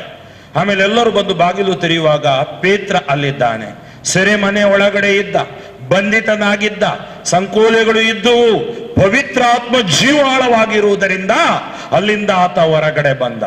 ಇವತ್ತು ನಾವು ಒಳಗಡೆ ಇರಬಹುದು, ಕೊರೋನಾ ಎಂಬ ಮಹಾಮಾರಿ ನಮ್ಮನ್ನು ಬಂಧಿಸಿರಬಹುದು, ಅಥವಾ ಇದರ ಮೂಲಕ ಭಯ ಹುಟ್ಟಿಸಿದಿರಬಹುದು, ಅಥವಾ ಇನ್ನಿತರ ಮಾರಣಾಂತಿಕ ಕಾಯಿಲೆಗಳು, ರೋಗಗಳು, ನೋವುಗಳು, ಸಾಲಗಳು, ಸೋಲುಗಳು, ನಿರಾಶೆಗಳು, ದುಃಖಗಳು, ಚಿಂತೆಗಳು, ಬೇನೆಗಳು, ಭವಣೆಗಳು ನಮ್ಮಲ್ಲಿ ಬಂದಿರಬಹುದು. ಪವಿತ್ರಾತ್ಮ ನಮ್ಮ ಜೀವಾಳವಾಗಿದ್ದರೆ ಯಾವುದೂ ನಮ್ಮನ್ನು ಮುಟ್ಟಲಾರದು. ಪವಿತ್ರಾತ್ಮರಲ್ಲಿ ನಾವು ಜೀವಿಸೋಣ. ಯೇಸುವನ್ನು ಮರಣದಿಂದ ಎಬ್ಬಿಸಿದ ದೇವರ ಆತ್ಮ ನಿಮ್ಮಲ್ಲಿ ನೆಲೆಗೊಂಡಿರಲಿ. ಆಗ ಕ್ರಿಸ್ತ ಯೇಸುವನ್ನು ಮರಣದಿಂದ ಎಬ್ಬಿಸಿದ ದೇವರು ನಿಮ್ಮಲ್ಲಿ ನೆಲೆಗೊಂಡಿರುವ ಆತ್ಮನ ಮುಖಾಂತರ ನಿಮ್ಮ ನಶ್ವರ ದೇಹಗಳಿಗೂ ಜೀವವನ್ನೀಯುವರು. ಆತ್ಮೀಯರೇ, ಆ ಜೀವ, ಯೇಸುವಿನ ಜೀವವನ್ನು ನಾವು ಅನುಭವಿಸ್ತಾ ಇದ್ದೀವಿ. ಭಯ ಪಡಬೇಡಿ, ಕಂಗೆಡಬೇಡಿ, ಹೆದರಬೇಡಿ. ಪವಿತ್ರ ಗ್ರಂಥ 366 ಬಾರಿ ಹೇಳ್ತಾ ಇದೆ, ಭಯ ಪಡಬೇಡಿ. ಏಕೆಂದರೆ ನಮ್ಮ ದೇವರು ಜೀವಿಸುವ ದೇವರು, ನಮ್ಮ ದೇವರು ಜಯ ಕೊಡುವ ದೇವರು, ನಮ್ಮ ದೇವರು ನಮ್ಮ ರಕ್ಷಕರಾಗಿದ್ದಾರೆ. ಆತ್ಮೀಯ ಸಹೋದರ ಸಹೋದರಿಯರೇ, ಈ ನಿಟ್ಟಿನಲ್ಲಿ ಇಂದು ನಾವು ಓದಿದ ಯೋಹಾನನ ಶುಭ ಸಂದೇಶದ 11ನೇ ಅಧ್ಯಾಯ, ಲಾಸರನ ಸಾವು. ಕೆಲವು ವರ್ಷಗಳ ಹಿಂದೆ ನಾನು ಇಸ್ರಾಯೇಲ್ ನಾಡಿಗೆ ಹೋದಾಗ, ಅಲ್ಲಿಂದ ಸೈಪ್ರಸ್ ನಾಡಿಗೆ ಹೋದಾಗ, ಈ ಗ್ರೀಕ್ ಆರ್ಥೋಡಾಕ್ಸ್ ಅವರಿಗೆ ಲಾಸರ ಈಗ ಸಂತ ಲಾಸರನಾಗಿದ್ದಾನೆ. ಅಲ್ಲೊಂದು ಸುಂದರವಾದ ದೇವಾಲಯವಿದೆ. ಆ ದೇವಾಲಯದ ಒಳಗಡೆ ಹೋದಾಗ ಆ ಲಾಸರನ ಸಮಾಧಿ ಇದೆ. 2ನೇ ಸಾರಿ ಅವನು ಮೃತನಾದಾಗ ಅವನನ್ನು ಹೂತ ಸ್ಥಳ. ಆ ಸ್ಥಳದಲ್ಲಿ ಜನ ಹೋಗಿ ಪ್ರಾರ್ಥಿಸುತ್ತಾರೆ, ಮೇಣದ ಬತ್ತಿಗಳನ್ನು ಹತ್ತಿಸಿ ಪ್ರಾರ್ಥಿಸುತ್ತಾರೆ, ಮತ್ತು ಆ ಒಂದು ಸಮಾಧಿ ಒಳಗಡೆ ಅನೇಕ ಜನರು ಮಲಗುತ್ತಾರೆ. ಅಂದರೆ ಇದರ ಅರ್ಥ, ಆ ಸ್ಥಳದಲ್ಲಿ ಯೇಸುವಿನ ಶಕ್ತಿ ಈ ಸಂತ ಲಾಸರನ ಮೂಲಕ ಕೆಲಸ ಮಾಡುತ್ತದೆ ಎಂಬ ನಂಬಿಕೆ ಅಲ್ಲಿಯ ಜನರದ್ದಾಗಿದೆ. ಆತ್ಮೀಯ ಸಹೋದರ ಸಹೋದರಿಯರೇ, ಈ ಲಾಸರ ಯಾರು? ಮಾರ್ತಾ ಮತ್ತು ಮರಿಯ. ನಾವು ಮಾರ್ತಾ ಮತ್ತು ಮರಿಯಳ ಬಗ್ಗೆ ಬೈಬಲ್ ಅಲ್ಲಿ ಕೇಳುತ್ತೇವೆ. ಅವರು, ಮಾರ್ತಳು ಯೇಸುವಿನಲ್ಲಿ ಹೇಳ್ತಾಳೆ, ಮರಿಯಳು ನನ್ನನ್ನು ಒಬ್ಬಳನ್ನೇ ಬಿಟ್ಟಿದ್ದಾಳೆ ಕೆಲಸ ಮಾಡಲು, ನೀವು ಹೇಳಿ. ಯಾವಾಗ ಯೇಸು ಹೇಳುತ್ತಾರೆ, ಮರಿಯಳು ಉತ್ತಮವಾದುದನ್ನು ಆರಿಸಿಕೊಂಡಿದ್ದಾಳೆ. ಆತ್ಮೀಯರೇ, ಉತ್ತಮವಾದುದನ್ನು ಆರಿಸಿಕೊಂಡಿದ್ದೀವಿ ಎಂದರೆ ದೇವರ ವಾಕ್ಯ, ಸಂಸ್ಕಾರಗಳು, ಯೇಸು ಸ್ವಾಮಿ, ಪವಿತ್ರಾತ್ಮ ಉತ್ತಮವಾದುದು. ಅದನ್ನು ಆರಿಸಿಕೊಂಡಾಗ ಉಳಿದವುಗಳೆಲ್ಲವೂ ಆಶೀರ್ವಾದವಾಗಿ ಮಾರ್ಪಡುವುದು. ಈ ಮಾರ್ತಾ ಮತ್ತು ಮರಿಯಳ ತಮ್ಮನೇ ಲಾಸರ, ಪ್ರೀತಿಯ ತಮ್ಮ. ಇಬ್ಬರು ಸಹೋದರಿಯರು, ಒಬ್ಬ ತಮ್ಮ. ಈ ಕುಟುಂಬ ಯೇಸುವಿಗೆ ಅಚ್ಚುಮೆಚ್ಚಿನ ಕುಟುಂಬವಾಗಿತ್ತು. ಬೈಬಲ್ ಗ್ರಂಥ ಹೇಳುತ್ತೆ, ಅಚ್ಚುಮೆಚ್ಚಿನ ಕುಟುಂಬ ಅಂದ್ರೆ ಯೇಸು ತಮ್ಮ ಸ್ವಾರ್ಥೆಯನ್ನು ಸಾರಿ ಆ ಜಾಗಕ್ಕೆ ಬಂದಾಗ ಅವರ ಮನೆಯಲ್ಲಿ ತಂಗುತ್ತಿದ್ದರು, ಊಟ ಮಾಡುತ್ತಿದ್ದರು, ಸಂತೋಷ ವ್ಯಕ್ತಪಡಿಸುತ್ತಿದ್ದರು, ಅವರೊಡನೆ ಒಡನಾಟ ಇತ್ತು ಅವರಿಗೆ. ಹಾಗೂ ಆ ಲಾಸರ ಅವರ ಮಿತ್ರನಾಗಿದ್ದ. ಹೀಗೆ ಯಾವಾಗ ಆ ಕುಟುಂಬದಲ್ಲಿ ಒಂದು, ಹೇಗೆ ಇವತ್ತು ನಮಗೆ ಮಹಾಮಾರಿ ಬಂದು ಅಪ್ಪಳಿಸಿದೆಯೋ, ಆ ಕುಟುಂಬದಲ್ಲಿ ಒಂದು ಮಹಾಮಾರಿ ಅಪ್ಪಳಿಸಿತು. ಅದು ಅವನಿಗೆ ಬಂದ ರೋಗ. ಇವತ್ತು ನಮಗೆ ಗೊತ್ತು, ರೋಗಗಳು ಬಂದಾಗ ಕ್ಯಾನ್ಸರ್, HIV, ಏಡ್ಸ್, ಅಥವಾ ಟ್ಯೂಮರ್ಗಳು, ಅಥವಾ ಅಲರ್ಜಿಗಳು, ಅಥವಾ ಯಾವುದೇ ಕಿಡ್ನಿ ಫೇಲಿಯರ್ಗಳು, ಇದೆಲ್ಲ ಬಂದಾಗ ನಮಗೆ ತುಂಬಾ ದುಃಖ ಆಗುತ್ತೆ. ಈ ಜ್ವರ ಸಾಧಾರಣ ಜ್ವರವಾಗಿರಲಿಲ್ಲ. ಆದ್ದರಿಂದ ಈ ಜ್ವರದಿಂದ ಅವನು ಮುಕ್ತಿ ಹೊಳ್ತಿರ್ಲಿಲ್ಲ. ಅವರೆಲ್ಲ ಪ್ರಯತ್ನ ಪಟ್ಟಿರಬಹುದು. ಅದಕ್ಕೆ ಅವರಿಗೆ ತಟ್ಟನೆ ನೆನಪಿಗೆ ಬಂದಿದ್ದು ಯೇಸು ಸ್ವಾಮಿ. ಅದಕ್ಕಾಗಿ ಅವರು ಒಬ್ಬನ ಹತ್ರ ಹೇಳಿ ಕಳುಹಿಸಿದರು. ಬೆತಾನಿಯದಿಂದ ಯೇಸು ಸ್ವಾಮಿ 2 ಮೈಲುಗಳಷ್ಟು ದೂರವಿದ್ದರು. ಅಲ್ಲಿ ಹೋಗಿ ನೋಡಿದ್ರು, ಯೇಸುವಿಗೆ ಹೇಳಿದ್ರು. ಆದ್ರೆ ಯೇಸು ತನ್ನ ಸಹೋದರನು ಅಥವಾ ಮಿತ್ರನನ್ನು ನೋಡಲು ಬರಲಿಲ್ಲ. ನಮ್ಮಲ್ಲಿ ಪ್ರಶ್ನೆ ಮೂಡಬಹುದು, ಅಥವಾ ಆ ಸಹೋದರಿಯಲ್ಲಿ ಪ್ರಶ್ನೆ ಮೂಡಿದ್ದಿರಬಹುದು, ಯೇಸು ಎಲ್ಲಿ ಹೋದರು? ವೇರ್ ಈಸ್ ಜೀಸಸ್ ನಾವ್? ನಮ್ಮ ಮನೆಯಲ್ಲಿ ಸತ್ಕಾರ ಮಾಡುವಾಗ ಬಂದ್ರು, ಸಂತೋಷ ಇರುವಾಗ ಬಂದ್ರು, ಈ ದುಃಖದ ಸಮಯದಲ್ಲಿ ಬಳಲಿ ಬೆಂಡಾದಾಗ, ಸೋತು ಹೋದಾಗ, ನೊಂದಾಗ ಯೇಸು ಎಲ್ಲಿದ್ದಾರೆ? ವೇರ್ ಈಸ್ ಜೀಸಸ್ ನಾವ್? ಆ ವ್ಯಕ್ತಿ ಹೋದವನು ಯೇಸುವಿಗೆ ತಿಳಿಸಿದ, ಬಂದು ಮಾರ್ತಾ ಮತ್ತು ಮರಿಯಳಿಗೆ ಹೇಳಿದ, ಯೇಸು 2 ಮೈಲಿ ದೂರ ಇದ್ದಾರೆ, 3.5 ಕಿಲೋಮೀಟರ್ ಆಗಿರಬಹುದು. ಆದ್ರೆ ಯೇಸು ಬರಲಿಲ್ಲ. ಯಾಕೆ ಯೇಸು ಬರಲಿಲ್ಲ? ಅನೇಕ ಬಾರಿ ನಾವು ಯೋಚಿಸ್ತಾ ಇದ್ದೇವೆ, ಇಂತಹ ಮಹಾಮಾರಿ ಬಂದಾಗ ದೇವರು ಎಲ್ಲಿದ್ದಾರೆ? ಯಾಕೆ ದೇವರು ನನಗೆ ಸಹಾಯ ಮಾಡ್ತಾ ಇಲ್ಲ? ಯಾಕೆ ಯೇಸು ನನ್ನನ್ನು ಸ್ಪರ್ಶಿಸ್ತಾ ಇಲ್ಲ? ದೇವರಿಗೆ ಕಣ್ಣಿಲ್ಲವೋ? ದೇವರು ಎಲ್ಲಿದ್ದಾರೆ ಎಂಬ ಅಪನಂಬಿಕೆ ಅಥವಾ ಒಂದು ಅನುಮಾನ, ಸಂಶಯ ನಮ್ಮೊಳಗಡೆ ಬರ್ಬೋದು ಪ್ರಿಯರೇ. ಅವುಗಳಿಗೆ ಎಡೆ ಮಾಡುವುದು ಬೇಡ. ಅದಕ್ಕಾಗಿ ಈ ಒಂದು ಸಂದೇಶ ನಮಗೆ ಇವತ್ತು ಕೊಟ್ಟಿದ್ದಾರೆ. ಆತ್ಮೀಯರೇ, ಆತ ಜ್ವರ ಅವನಿಗೆ ಜಾಸ್ತಿ ಆಯಿತು. ಜ್ವರದಲ್ಲಿ ಸತ್ತು ಹೋದ್ಮೇಲೆ ವಾಡಿಕೆಯಂತೆ ಅವನಿಗೆ ಸಮಾಧಿ ಮಾಡಲಾಯಿತು. ಎಷ್ಟೋ ಕೋಪವಿದ್ರು ಅಥವಾ ಪ್ರೀತಿಯ ವ್ಯಕ್ತಿ ಶವ ಸಂಸ್ಕಾರಕ್ಕೆ ಬರ್ತಾರೆ. ಯೇಸು ತನ್ನ ಮಿತ್ರನ ಶವ ಸಂಸ್ಕಾರಕ್ಕೂ ಬಂದಿಲ್ಲ. ಹೇಗೆ ಆಗಿರಬಹುದು ಮಾರ್ತಳಿಗೆ ಮರಿಯಳಿಗೆ? ನೊಂದು ಹೋಗಿದ್ದರು, ದುಃಖ ತಡೆಯಲಾರದೆ ಹೋಯಿತು. ಆವಾಗ ಅಲ್ಲಿ ಯೇಸು ಸ್ವಾಮಿ ತಮ್ಮ ಶಿಷ್ಯರಿಗೆ ಹೇಳ್ತಾ ಇದ್ದಾರೆ, ನಾನು ಅಲ್ಲಿ ಇಲ್ಲದಿದ್ದದ್ದೇ ಒಳ್ಳೆಯದಾಯಿತು. ಯಾರು ಸತ್ತಾಗ ಅಥವಾ ಯಾರಿಗೆ ಸಹಾಯ ಬೇಕಾದಾಗ ಇಲ್ಲದಿದ್ದದ್ದೇ ಒಳ್ಳೆಯದಾದನೆಂಬರ ಅರ್ಥ ಏನು? ಯೇಸು ಏನ್ ಹೇಳ್ತಾರೆ ನೋಡ್ರಿ, ಇದರ ಮೂಲಕ ನಿಮ್ಮ ವಿಶ್ವಾಸ ಹೆಚ್ಚಾಗಲಿದೆ, ದೇವರ ಮಹಿಮೆ ಸಾರಲಿದೆ. ಅದಕ್ಕಾಗಿ ಬರುವ ಇಂಥ ಸಾಂಕ್ರಾಮಿಕ ರೋಗಗಳು, ಇಂಥ ತೊಂದರೆಗಳು ನಮ್ಮನ್ನು ಭಯಪಡಿಸುವುದು, ನಿದ್ದೆಗಡಿಸುವುದು ಬೇಡ. ಏಕೆಂದರೆ ನಮ್ಮ ದೇವರು, ಜೀವಿಸುವ ದೇವರು ನಮ್ಮೊಟ್ಟಿಗಿದ್ದಾರೆ. ಯೇಸು ಅವರಿಗೆ ಧೈರ್ಯ ತುಂಬುತ್ತಾರೆ. ಆಮೇಲೆ ಹೇಳ್ತಾರೆ, ನನ್ನ ಸಹೋದರ ಅಥವಾ ಮಿತ್ರ ಮಲಗಿದ್ದಾನೆ, ಎಬ್ಬಿಸೋಣ. ಆ ಶಿಷ್ಯರಿಗೂ ಏನು ಅರ್ಥ ಆಗಿಲ್ಲ. ಅವ್ರು ಹೇಳಿದ್ರು, ಮಲಗಿದ್ರೆ ಎದ್ದೇಳ್ತಾನೆ ಸ್ವಾಮಿ, ನಾವ್ಯಾಕೆ ಹೋಗ್ಬೇಕು? ಆಮೇಲೆ ಯೇಸು ಹೇಳ್ತಾರೆ, ಅವನು ಸತ್ತು ಹೋಗಿದ್ದಾನೆ. ಏಕೆಂದ್ರೆ ಯೇಸುವಿನ ಡಿಕ್ಷನರಿಯಲ್ಲಿ ಸಾವು ಎಂಬ ಪದ ಇಲ್ಲ. ಯೇಸು ಜೀವವಾಗಿದ್ದಾರೆ, ಜೀವಾಳವಾಗಿದ್ದಾರೆ. ಅದಕ್ಕಾಗಿ ಈ ಪ್ರೇಷಿತರು ಅಥವಾ ಶಿಷ್ಯರು ಯೇಸುವಿನ ಜೊತೆಗೆ ಹೊರಡುತ್ತಾರೆ. ದಿದುಮ ಎಂಬ ತೋಮ ಹೇಳ್ತಾನೆ, ಅವರೊಟ್ಟಿಗೆ ಹೋಗಿ ನಾವು ಸಾಯೋಣ. ಯಾವಾಗ ಯೇಸು ಬಂದರು, ಇವನನ್ನು ಸಮಾಧಿಯಲ್ಲಿ ಇಡಲಾಗಿತ್ತು. ಸಮಾಧಿಯಲ್ಲಿ ಇಡಲಾದ ಈ ಸಂದರ್ಭದಲ್ಲಿ ಯೇಸು ಬರುವ ಸುದ್ದಿ,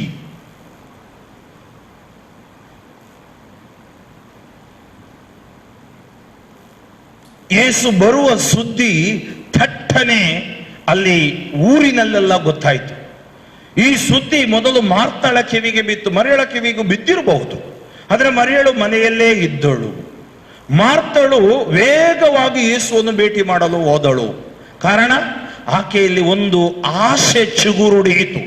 ನನ್ನ ತಮ್ಮನಿಗೆ ಜೀವ ಕೊಡಲೂಬಹುದು ಎಂಬ ಆಸೆ ಚಿಗುರುಡಿಯಿತು. ಈ ಆಶೆಯಿಂದ ಏನು ಮಾಡಿದಳು ಮಾರ್ತಳು ಯೇಸು ಹತ್ರ ಬಂದು, ಪ್ರಭುವೇ, ನೀವು ಇಲ್ಲಿದ್ದಿದ್ದರೆ ನನ್ನ ಸಹೋದರ ಸಾಯುತ್ತಿರಲಿಲ್ಲ. ನೋಡಿ, ಎಂತ ಒಂದು ಭರವಸೆ ಮಾರ್ತಾಳಲ್ಲಿ. ಈಗಲೂ ದೇವರಲ್ಲಿ ನೀವು ಏನೇ ಕೇಳಿದರೂ ನಿಮಗವರು ನೀಡುವರೆಂದು ನಾನು ಬಲ್ಲೆ. ಏಕೆಂದರೆ ಯೇಸು ನಡೆದ ಅದ್ಭುತಗಳ ಬಗ್ಗೆ ಮಾರ್ತಾ, ಮರಿಯಳ ಅಥವಾ ಲಾಜರನ ಬಳಿ ಹೇಳಿದ್ದಿರಬಹುದು.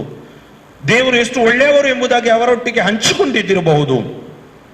ಆದರೆ ಆಕೆಗೆ ಒಂದೇ ಭರವಸೆ, ಪ್ರಭುವೇ, ನೀವು ಇಲ್ಲಿದ್ದಿದ್ದರೆ ನನ್ನ ಸಹೋದರ ಸಾಯುತ್ತಿರಲಿಲ್ಲ. ಈಗಲೂ ದೇವರಲ್ಲಿ ನೀವು ಏನೇ ಕೇಳಿಕೊಂಡರೂ ನಿಮಗವರು ನೀಡುವರೆಂದು ನಾನು ಬಲ್ಲೆ ಎಂದಳು. ಒಂದೇ ಉಸಿರಿನಲ್ಲಿ ಅವಳ ನಿವೇದನೆಯನ್ನು ಆಕೆ ಮಾಡಿದಳು. ಆವಾಗ ಯೇಸು, ನಿನ್ನ ಸಹೋದರನು ಜೀವಂತವಾಗಿ ಏಳುವನು ಎಂದರು. ನೋಡಿ, ಮಾರ್ತಳಿಗೆ ಅರ್ಥ ಆಯ್ತೋ ಇಲ್ವೋ ಗೊತ್ತಿಲ್ಲ. ಮಾರ್ತಳು ಹೇಳ್ತಾಳೆ, ಅವನು ಅಂತಿಮ ದಿನದ ಪುನರುತ್ಥಾನದಲ್ಲಿ ಜೀವಂತವಾಗಿ ಏಳುವನೆಂದು ನನಗೆ ತಿಳಿದಿದೆ ಎಂದಳು ಮಾರ್ತ. ನೋಡಿ, ಯೇಸುವಿಗೆ ಅಂತಿಮ ಎಂಬುದು ಇಲ್ಲ. ಆದಿಯೂ ಅಂತ್ಯವೂ ಅವರೇ, ಆಲ್ಫವೂ ಒಮೆಗವೂ ಅವರೇ, ಆಕಾರವೂ ಲಾಕಾರವೂ ಅವರೇ. ಯುಗಗಳು, ಕಾಲಗಳು ಎಲ್ಲವೂ ಅವರಲ್ಲಿ ಅಡಗಿಕೊಂಡಿವೆ. ಅವರು ಸರ್ವಶಕ್ತ ದೇವರಾಗಿದ್ದಾರೆ. ಅದಕ್ಕಾಗಿ ಯಾರು ಯೇಸುವಿನಲ್ಲಿ ಜೀವಿಸುತ್ತಾರೆ, ಅದಕ್ಕಾಗಿ ಎಷ್ಟೋ ರಕ್ತ ಸಾಕ್ಷಿಗಳು ತಮ್ಮ ಪ್ರಾಣವನ್ನು ಕೊಡಲು ಹಿಂಜರಿಯಲಿಲ್ಲ. ಅವರಿಗೆ ಗೊತ್ತಿತ್ತು, ಇಲ್ಲಿ ಕೇವಲ ಸುಮ್ಮನೆ, ಅಲ್ಲಿ ನಮ್ಮ ಮನೆ. ಸಂತ ಪೌಲ ಹೇಳ್ತಾರೆ, ನನಗೆ ಅಲ್ಲಿ ಹೋಗುವುದು ಸಂತೋಷ, ಇಲ್ಲಿರುವಾಗ ನಾನು ನರಳಬೇಕು. ಕಾರಣ ಈ ದೇಹ, ಈ ಶರೀರ ಇದೆ ಅಲ್ಲ, ಆದರೂ ಪ್ರಭುವಿನ ಕೆಲಸವನ್ನು ನಾನು ಮಾಡಬೇಕು. ಆಕೆ ಹೇಳುತ್ತಾಳೆ, ಅಂತಿಮ ದಿನದಂದು ಆತ ಪುನರುತ್ಥಾನಗೊಳ್ಳುವೆನೆಂದು ನಾನು ಬಲ್ಲೆ. ಆವಾಗ ಯೇಸು ಸ್ವಾಮಿ ಒಂದು ಸತ್ಯ, ಒಂದು ರಹಸ್ಯವನ್ನು ಶ್ರುತಪಡಿಸುತ್ತಾರೆ. ಏನು ರಹಸ್ಯ?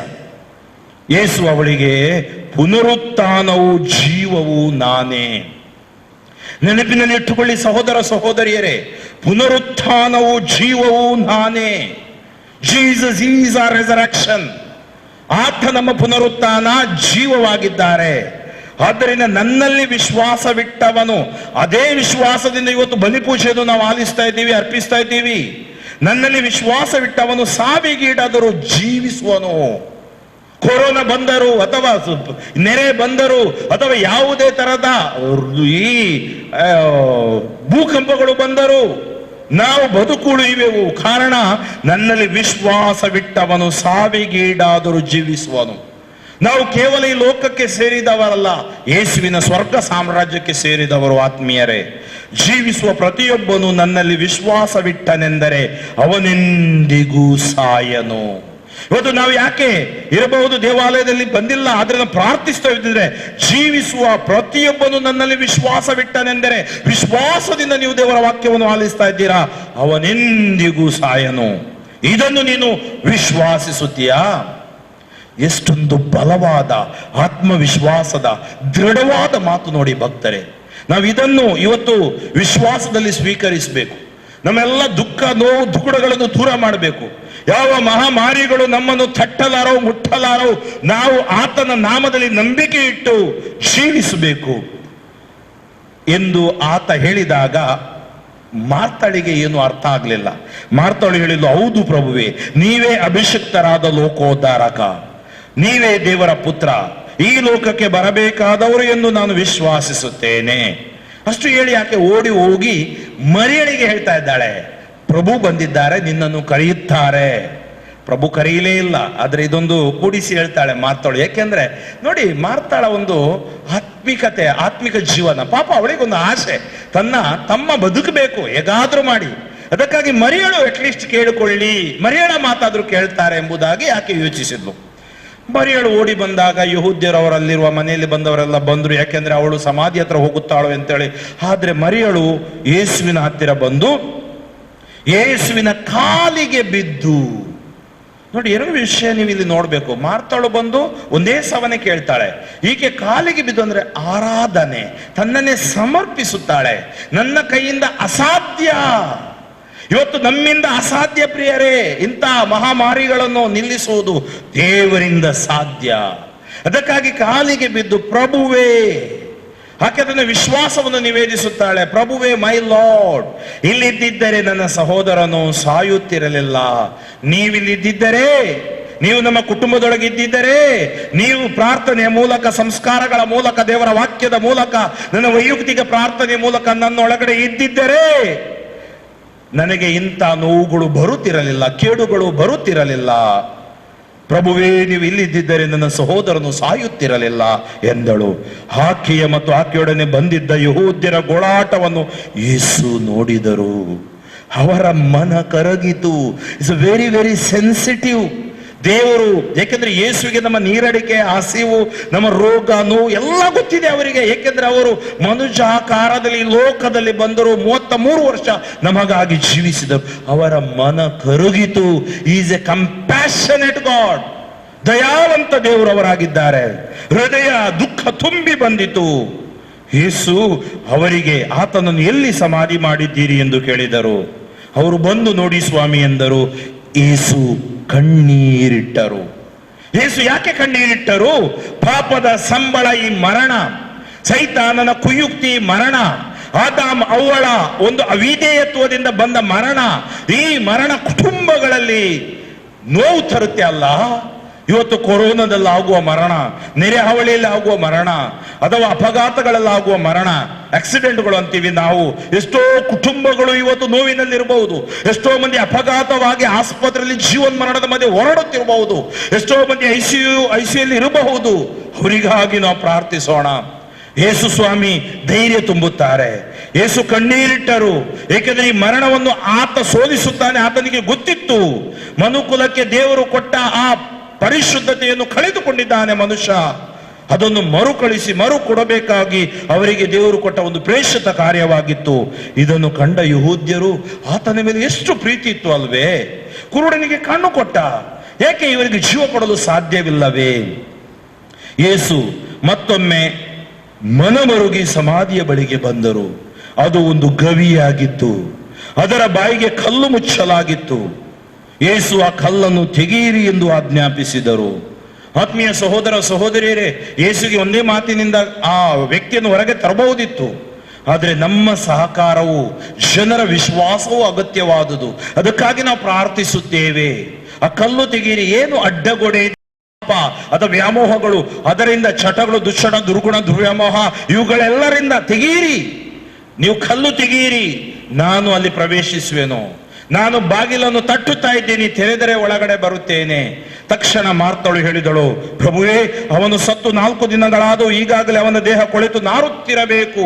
ಇದು ಮನುಷ್ಯ ಯೋಚಿಸುವ ರೀತಿ, ದೇಹ ಕೊಳೆತು ನಾರುತ್ತಿರಬೇಕು. ಆದರೆ ದೇವರಿಗೆ ಅದು ನಾರುತ್ತಿಲ್ಲ. ದೇವರು ಬಿಡುಗಡೆ ಕೊಡಲು ಬಂದಿದ್ದಾರೆ, ಯೇಸು ಬಿಡುಗಡೆ ಕೊಡಲು ಬಂದಿದ್ದಾರೆ.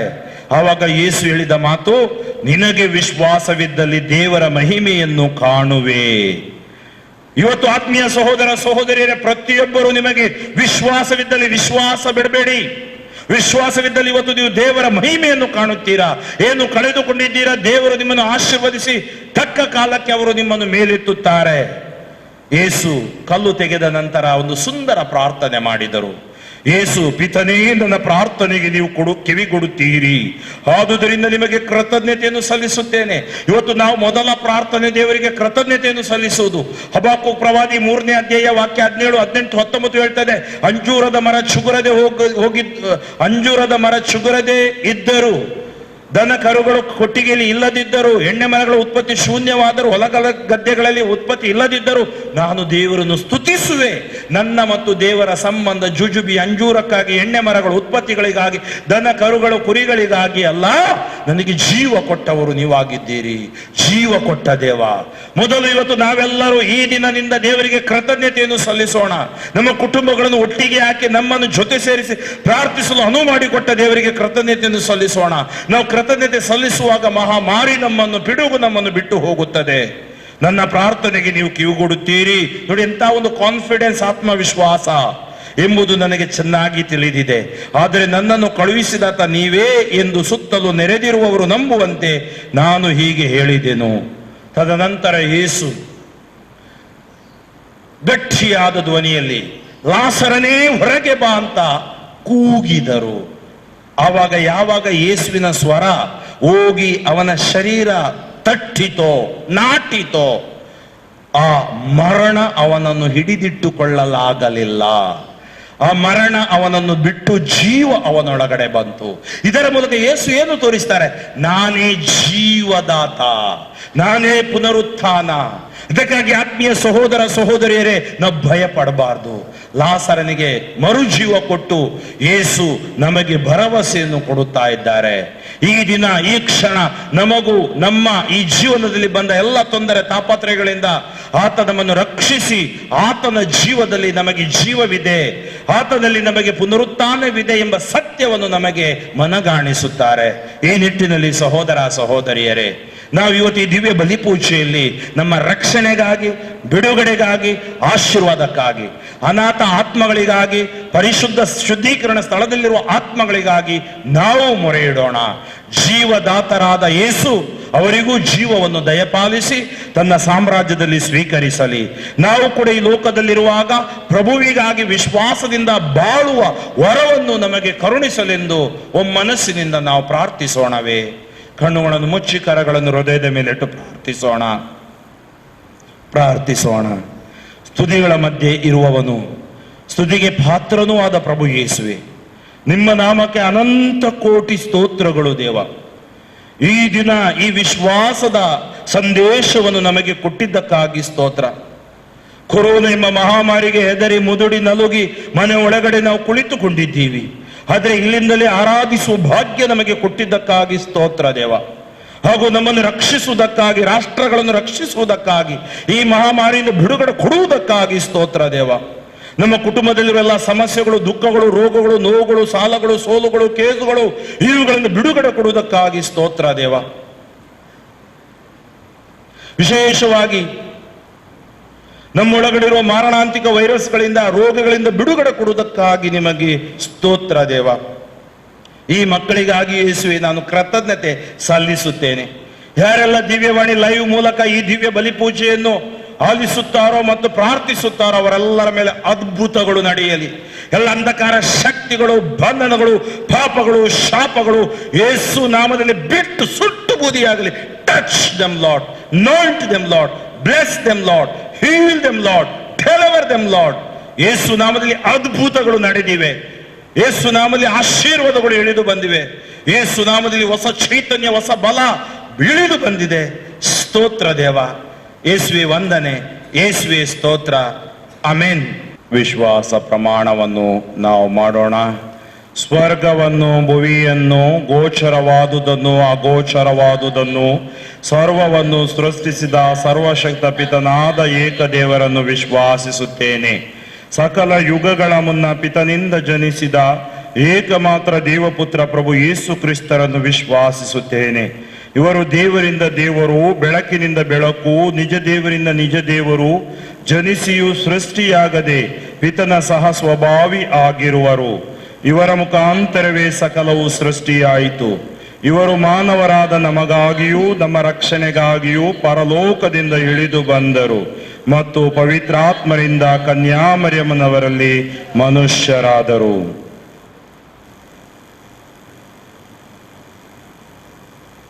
ಪೋನ್ಷಿಯೋಸ್ ಪಿಲಾತನ ಅಧಿಕಾರದಲ್ಲಿ ನಮಗಾಗಿ ಶಿಲುಬೆಗೇರಿಸಲ್ಪಟ್ಟು ಮೃತರಾಗಿ ಸಮಾಧಿ ಮಾಡಲ್ಪಟ್ಟರು. ಪವಿತ್ರ ಗ್ರಂಥಗಳ ಪ್ರಕಾರವೇ ಮೂರನೆಯ ದಿನ ಪುನರ್ಜೀವಂತರಾಗಿ ಎದ್ದರು. ಸ್ವರ್ಗಕ್ಕೇರಿ ಪಿತನ ಬಲಗಡೆಯಲ್ಲಿ ಆಸೀನರಾಗಿರುವರು. ಅಲ್ಲಿಂದ ಜೀವಂತರಿಗೂ ಮೃತರಿಗೂ ತೀರ್ಪು ಕೊಡಲು ಮಹಿಮೆಯೊಂದಿಗೆ ಮರಳಿ ಬರುವರು. ಅವರ ರಾಜ್ಯಕ್ಕೆ ಅಂತ್ಯವಿರದು. ಪಿತನಿಂದಲೂ ಸುತನಿಂದಲೂ ಹೊರಡುವ ಪ್ರಭುವು ಜೀವದಾತರೂ ಆಗಿರುವ ಪವಿತ್ರಾತ್ಮರನ್ನು ವಿಶ್ವಾಸಿಸುತ್ತೇನೆ.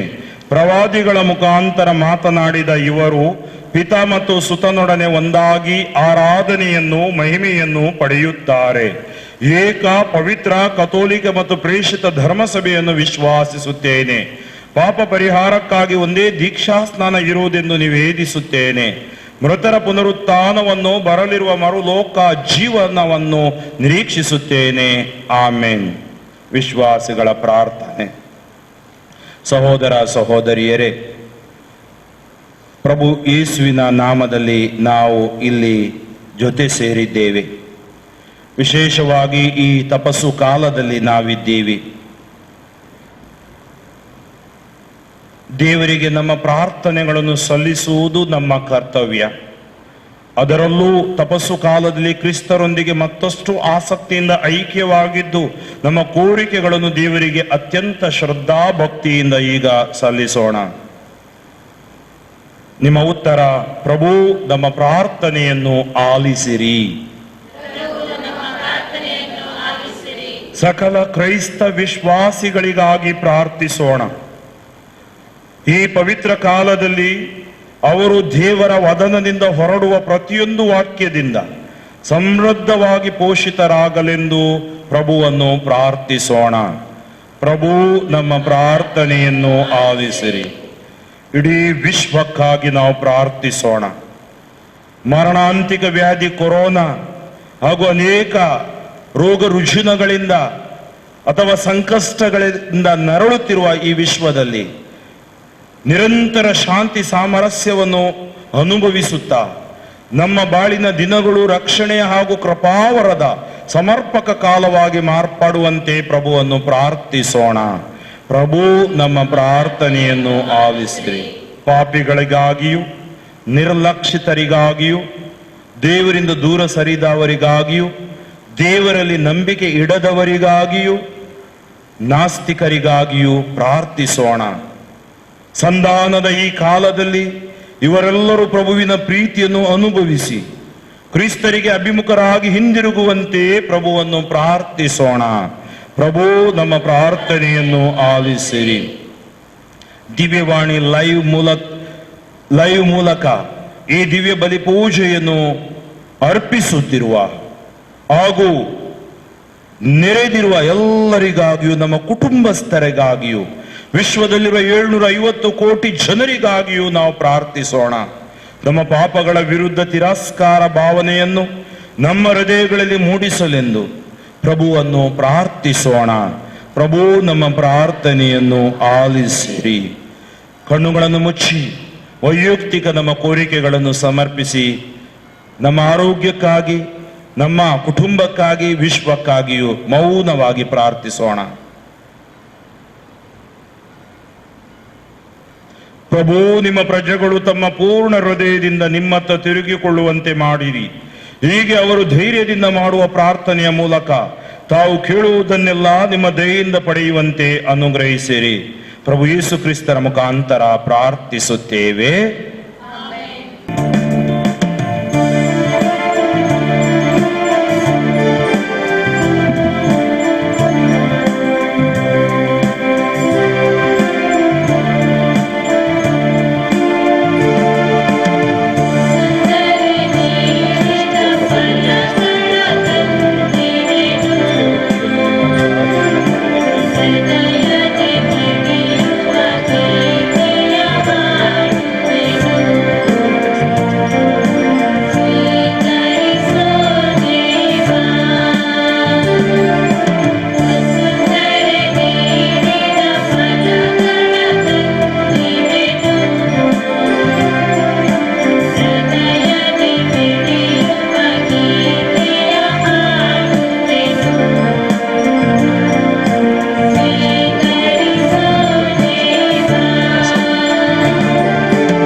ಸಹೋದರಿಯರೇ, ನನ್ನ ಮತ್ತು ನಿಮ್ಮ ಬಲಿಯು ಸರ್ವಶಕ್ತ ಪಿತನಾದ ದೇವರಿಗೆ ಅಂಗೀಕೃತವಾಗುವಂತೆ ಪ್ರಾರ್ಥಿಸಿರಿ.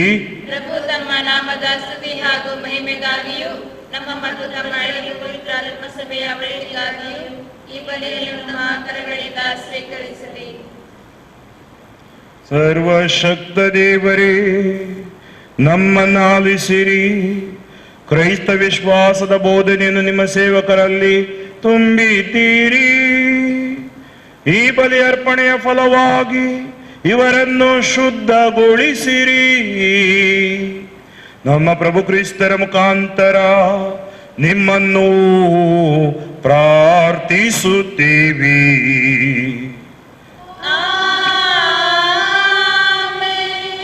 ಪ್ರಭು ನಿಮ್ಮೊಡನೆ ಇರಲಿ. ನಿಮ್ಮ ಆತ್ಮದೊಡನೆಯೂ ಇರಲಿ. ನಿಮ್ಮ ಹೃದಯಗಳನ್ನು ಮೇಲಕ್ಕೆತ್ತಿರಿ. ಪ್ರಭುವಿನ ಕಡೆಗೆ ಎತ್ತಿದ್ದೇವಿ. ನಮ್ಮ ಪ್ರಭು ದೇವರಿಗೆ ಕೃತಜ್ಞತೆಯನ್ನು ಸಲ್ಲಿಸೋಣ. ಅದು ಯೋಗ್ಯ ಮತ್ತು ನ್ಯಾಯವಾಗಿದೆ. ಪ್ರಭು ಪವಿತ್ರ ಪಿತನೇ, ಸರ್ವಶಕ್ತ ನಿತ್ಯ ದೇವರೇ, ನಾವು ಎಂದೆಂದು ಎಲ್ಲೆಲ್ಲೂ ನಮ್ಮ ಪ್ರಭು ಕ್ರಿಸ್ತರ ಮುಖಾಂತರ ನಿಮಗೆ ಕೃತಜ್ಞತೆಯನ್ನು ಸಲ್ಲಿಸುವುದು ನಿಜವಾಗಿ ಯೋಗ್ಯವೂ ನ್ಯಾಯವೂ ಆಗಿದೆ. ನಮ್ಮ ಕರ್ತವ್ಯವೂ ರಕ್ಷಣೆಯೂ ಆಗಿದೆ. ಅವರು ತಮ್ಮ ಆಪ್ತ ಮಿತ್ರ ಲಾಜರನಿಗಾಗಿ ನಿಜಮಾನವನಂತೆ ಕಣ್ಣೀರಿಟ್ಟರು. ಅನಂತ ದೇವರಾದ ಅವರು ಆತನನ್ನು ಸಮಾಧಿಯಿಂದ ಪುನಃ ಎಬ್ಬಿಸಿದರು. ಹೀಗೆ ಮಾನವ ಕುಲದ ಮೇಲೆ ಕರುಣೆ ಇಟ್ಟು ಪವಿತ್ರ ರಹಸ್ಯಗಳ ಮೂಲಕ ನಮ್ಮನ್ನು ನವಜೀವಕ್ಕೆ ಕರೆದೊಯ್ಯುತ್ತಾರೆ. ಅವರ ಮುಖಾಂತರವೇ ದೂತಗಣಗಳು ನಿಮ್ಮ ಮಹತ್ವವನ್ನು ಆರಾಧಿಸುತ್ತವೆ ಮತ್ತು ನಿರಂತರವೂ ನಿಮ್ಮ ಸನ್ನಿಧಿಯಲ್ಲಿ ಸಂಭ್ರಮಿಸುತ್ತವೆ. ಅವರೊಂದಿಗೆ ನಮ್ಮ ಸ್ವರಗಳನ್ನು ಒಂದಾಗಿಸಿ ಏಕಕಂಠದಿಂದ ಹರ್ಷದ ಸ್ತುತಿಗೈಯುತ್ತಾ ಘೋಷಿಸುತ್ತೇವೆ.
ಪರಮ ಪವಿತ್ರ ಪಿತನೇ, ನೀವು ಮಹೋನ್ನತರು.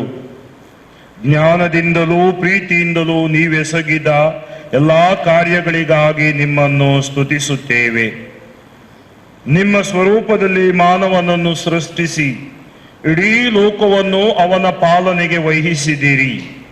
ಹೀಗೆ ಅವನು ಸೃಷ್ಟಿಕರ್ತರಾದ ನಿಮ್ಮೊಬ್ಬರಿಗೆ ಸೇವೆ ಸಲ್ಲಿಸುತ್ತಾ ಸರ್ವ ಸೃಷ್ಟಿಯನ್ನು ಆಳುವಂತೆ ಮಾಡಿದಿರಿ. ಅವನು ನಿಮಗೆ ಅವಿಧೇಯನಾಗಿ ನಡೆದುಕೊಂಡು ನಿಮ್ಮೊಡನಿದ್ದ ಸ್ನೇಹ ಬಾಂಧವ್ಯವನ್ನು ಕಳೆದುಕೊಂಡಾಗ್ಯೂ ಮೃತ್ಯುವಿನ ಪ್ರಭುತ್ವಕ್ಕೆ ಅವನನ್ನು ನೀವು ಬಿಟ್ಟು ಬಿಡಲಿಲ್ಲ. ಬದಲಾಗಿ ನಿಮ್ಮನ್ನು ಹುಡುಕುವವರಿಗೆ ನೀವು ಸಿಗುವಂತೆ ಸರ್ವರಿಗೂ ದಯೆಯಿಂದ ನೆರವು ನೀಡಲು ಬಂದಿರಿ. ಅವರೊಡನೆ ಅನೇಕ ಬಾರಿ ಒಡಂಬಡಿಕೆಯನ್ನು ಮಾಡಿಕೊಳ್ಳುತ್ತಾ ರಕ್ಷಣೆಯನ್ನು ನಿರೀಕ್ಷಿಸುವಂತೆ ಪ್ರವಾದಿಗಳ ಮುಖಾಂತರ ಬೋಧಿಸಿದಿರಿ.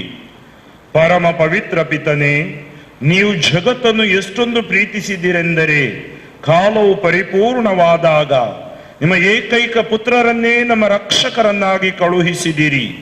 ಇವರು ಪವಿತ್ರಾತ್ಮರಿಂದ ಮನುಷ್ಯರಾಗಿ ಕನ್ಯಾಮರಿಯಮ್ಮನವರಲ್ಲಿ ಜನಿಸಿ ಪಾಪವೊಂದನ್ನು ಬಿಟ್ಟು ಮತ್ತೆಲ್ಲದರಲ್ಲಿಯೂ ನಮ್ಮ ಮಾನವ ಸ್ವಭಾವದಲ್ಲಿ ಪಾಲುಗೊಂಡರು.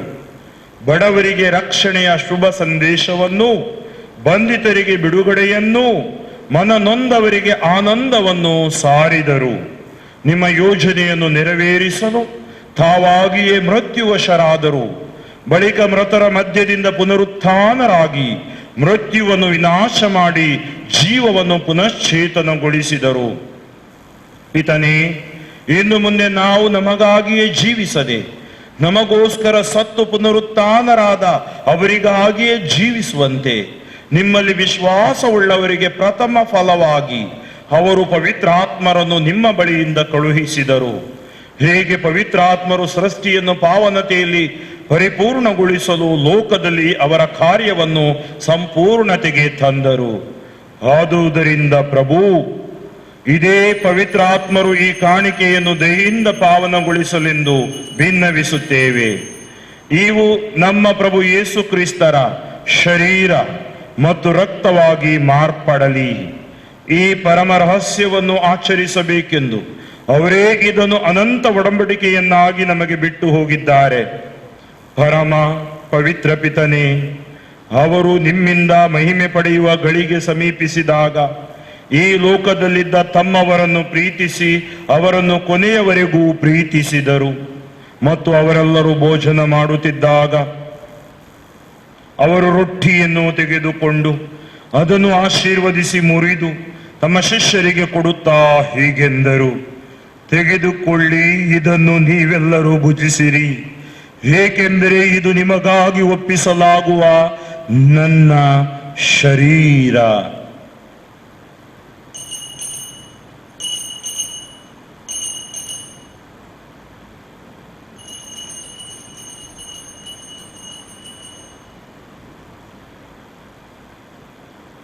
ಅಂತೆಯೇ ದ್ರಾಕ್ಷಾರಸದಿಂದ ತುಂಬಿದ ಪಾನ ಪಾತ್ರೆಯನ್ನು ತೆಗೆದುಕೊಂಡು ಕೃತಜ್ಞತೆಯನ್ನು ಸಲ್ಲಿಸಿ ಅದನ್ನು ತಮ್ಮ ಶಿಷ್ಯರಿಗೆ ಕೊಡುತ್ತಾ ಹೀಗೆಂದರು: ತೆಗೆದುಕೊಳ್ಳಿ ಮತ್ತು ಇದರಿಂದ ನೀವೆಲ್ಲರೂ ಪಾನ ಮಾಡಿರಿ, ಏಕೆಂದರೆ ಇದು ಹೊಸ ಮತ್ತು ಅನಂತ ಒಡಂಬಡಿಕೆಯ ನನ್ನ ರಕ್ತದ ಪಾತ್ರೆ. ಈ ರಕ್ತವು ನಿಮ್ಮ ಮತ್ತು ಅನೇಕರ ಪಾಪಗಳ ಪರಿಹಾರಕ್ಕಾಗಿ ಸುರಿಸಲಾಗುವುದು. ಇದನ್ನು ನನ್ನ ಸ್ಮರಣೆಗಾಗಿ ಮಾಡಿರಿ.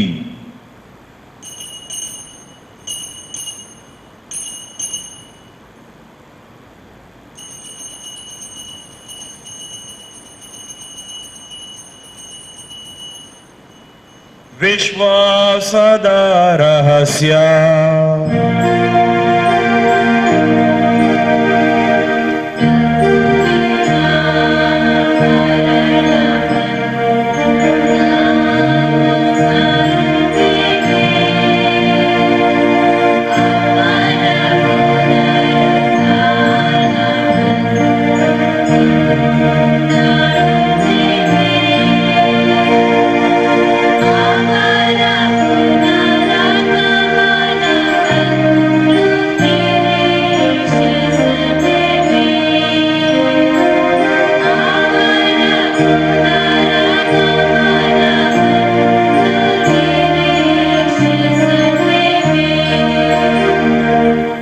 ಆದುದರಿಂದ ಪ್ರಭು, ನಮ್ಮ ರಕ್ಷಣೆಯ ಸ್ಮರಣೆಯನ್ನು ನಾವೀಗ ಆಚರಿಸುತ್ತಾ ಕ್ರಿಸ್ತರ ಮರಣವನ್ನು, ಅವರು ಮೃತ್ಯು ಲೋಕಕ್ಕೆ ಇಳಿದುದನ್ನು ಸ್ಮರಿಸುತ್ತೇವೆ.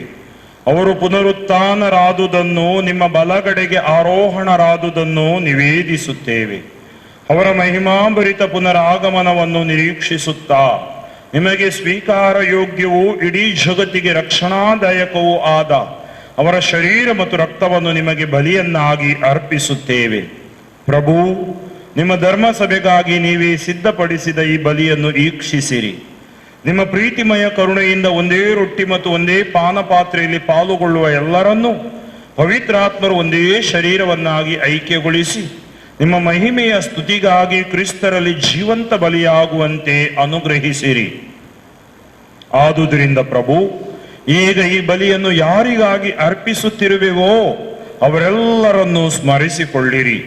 ವಿಶೇಷವಾಗಿ ನಿಮ್ಮ ಸೇವಕ ನಮ್ಮ ವಿಶ್ವಗುರು ಫ್ರಾನ್ಸಿಸ್ ಅವರನ್ನು, ನಮ್ಮ ಧರ್ಮಾಧ್ಯಕ್ಷ ಫ್ರಾನ್ಸಿಸ್ ರವ ಅವರನ್ನು, ಧರ್ಮಾಧ್ಯಕ್ಷ ವರ್ಗವನ್ನು, ಸಕಲ ಯಾಜಕರನ್ನು, ಈ ಬಲಿ ಅರ್ಪಣೆಯಲ್ಲಿ ಭಾಗವಹಿಸುತ್ತಿರುವವರನ್ನು, ಇಲ್ಲಿ ನೆರೆದಿರುವ ಎಲ್ಲರನ್ನೂ, ನಿಮ್ಮ ಸರ್ವ ಪ್ರಜೆಯನ್ನು ಮತ್ತು ನಿಮ್ಮನ್ನು ಪ್ರಾಮಾಣಿಕ ಹೃದಯದಿಂದ ಅರಸುವ ಎಲ್ಲರನ್ನೂ ಸ್ಮರಿಸಿಕೊಳ್ಳಿರಿ. ನಿಮ್ಮ ಕ್ರಿಸ್ತರ ಶಾಂತಿಯಲ್ಲಿ ವಿಶ್ರಮಿಸುತ್ತಿರುವವರನ್ನು ಮತ್ತು ಯಾರ ವಿಶ್ವಾಸ ನಿಮಗೆ ಮಾತ್ರ ತಿಳಿದಿದೆಯೋ ಆ ದಿವಂಗತರೆಲ್ಲರನ್ನೂ ಸ್ಮರಿಸಿಕೊಳ್ಳಿರಿ. ದಯಾಮಯ ಪಿತನೇ, ನಿಮ್ಮ ಮಕ್ಕಳಾದ ನಾವೆಲ್ಲರೂ ದೇವಮಾತೆ ಪೂಜ್ಯ ಕನ್ಯಾ ಮರಿಯಮ್ಮನವರೊಂದಿಗೂ ಆಕೆಯ ಪತಿ ಸಂತ ಜೋಸೇಫರೊಂದಿಗೂ ನಿಮ್ಮ ರಾಜ್ಯದಲ್ಲಿರುವ ಪ್ರೇಷಿತರೊಂದಿಗೂ ಸಂತರೊಂದಿಗೂ ಸ್ವರ್ಗಾನಂದಕ್ಕೆ ಬಾಧ್ಯಸ್ಥರಾಗುವಂತೆ ಅನುಗ್ರಹಿಸಿರಿ. ಅಲ್ಲಿ ಸಮಸ್ತ ಸೃಷ್ಟಿಯೊಂದಿಗೆ ಪಾಪದ ಮತ್ತು ಮೃತ್ಯುವಿನ ಕೊಳೆತದಿಂದ ಬಿಡುಗಡೆಯಾಗಿ ನಮ್ಮ ಪ್ರಭು ಯೇಸು ಕ್ರಿಸ್ತರ ಮುಖಾಂತರ ನಿಮ್ಮನ್ನು ಮಹಿಮೆ ಪಡಿಸುವಂತೆ ಅನುಗ್ರಹಿಸಿರಿ. ಇವರ ಮುಖಾಂತರವೇ ನೀವು ಲೋಕಕ್ಕೆ ಸರ್ವ ಒಳಿತನ್ನು ದಯಪಾಲಿಸುತ್ತೀರಿ.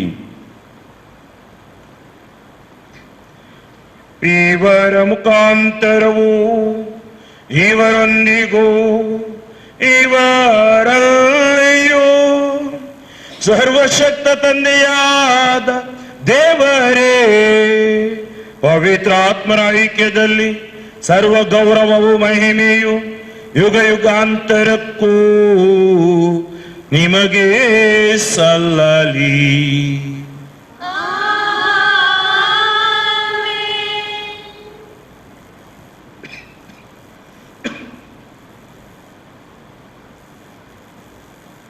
ರಕ್ಷಕರ ಆಜ್ಞೆಯ ಪ್ರಕಾರ ದೈವ ಬೋಧನೆಯಿಂದ ಶಿಕ್ಷಿತರಾಗಿ ಧೈರ್ಯದಿಂದ ನಾವು ಪ್ರಾರ್ಥಿಸುವುದೇನೆಂದರೆ, ಸ್ವರ್ಗದಲ್ಲಿರುವ ನಮ್ಮ ತಂದೆಯೇ, ನಿಮ್ಮ ನಾಮ ಪೂಜಿತವಾಗಲಿ, ನಿಮ್ಮ ರಾಜ್ಯ ಬರಲಿ, ನಿಮ್ಮ ಚಿತ್ತ ಸ್ವರ್ಗದಲ್ಲಿ ನೆರವೇರುವ ಪ್ರಕಾರ ಭುವಿಯಲ್ಲಿಯೂ ನೆರವೇರಲಿ.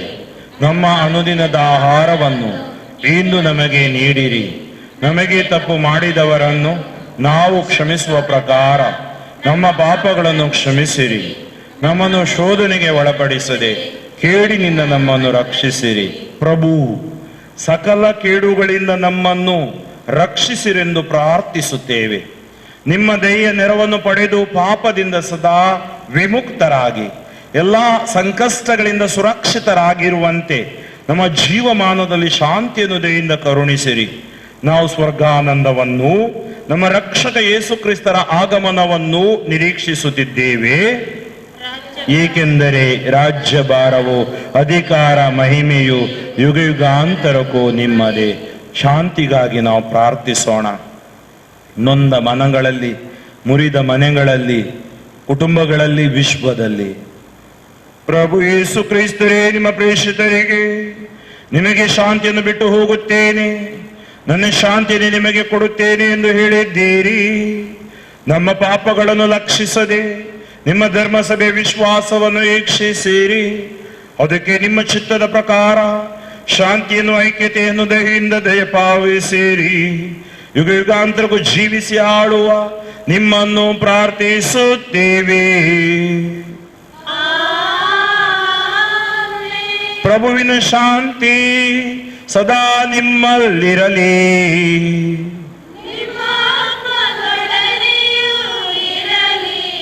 ಪರಸ್ಪರ ಶಾಂತಿಯನ್ನು ಕೋರೋಣ. ಲೋಕದ ಪಾಪಗಳನ್ನು ಪರಿಹರಿಸುವ ದೇವರ ಕುರಿಮರಿಯೇ, ನಮಗೆ ದಯೆ ತೋರಿ. ಲೋಕದ ಪಾಪಗಳನ್ನು ಪರಿಹರಿಸುವ ದೇವರ ಕುರಿಮರಿಯೇ, ನಮಗೆ ದಯೆ ತೋರಿ. ಲೋಕದ ಪಾಪಗಳನ್ನು ಪರಿಹರಿಸುವ ದೇವರ ಕುರಿಮರಿಯೇ, ನಮಗೆ ಶಾಂತಿ ನೀಡಿರಿ. ಪ್ರಭು ಯೇಸು ಕ್ರಿಸ್ತರೇ, ನಿಮ್ಮ ಶರೀರ ಮತ್ತು ರಕ್ತದ ಈ ಸ್ವೀಕಾರವು ನನ್ನನ್ನು ನ್ಯಾಯ ತೀರ್ಪಿಗೂ ಖಂಡನೆಗೂ ಗುರಿ ಮಾಡದಿರಲಿ, ಆದರೆ ನಿಮ್ಮ ಪ್ರೀತಿಮಯ ದಯೆಯಿಂದ ನನ್ನ ದೇಹ ಆತ್ಮಕ್ಕೆ ರಕ್ಷಣೆ ಹಾಗೂ ಗುಣಪಡಿಸುವ ಸಿದ್ಧ ಔಷಧಿಯಾಗಲಿ.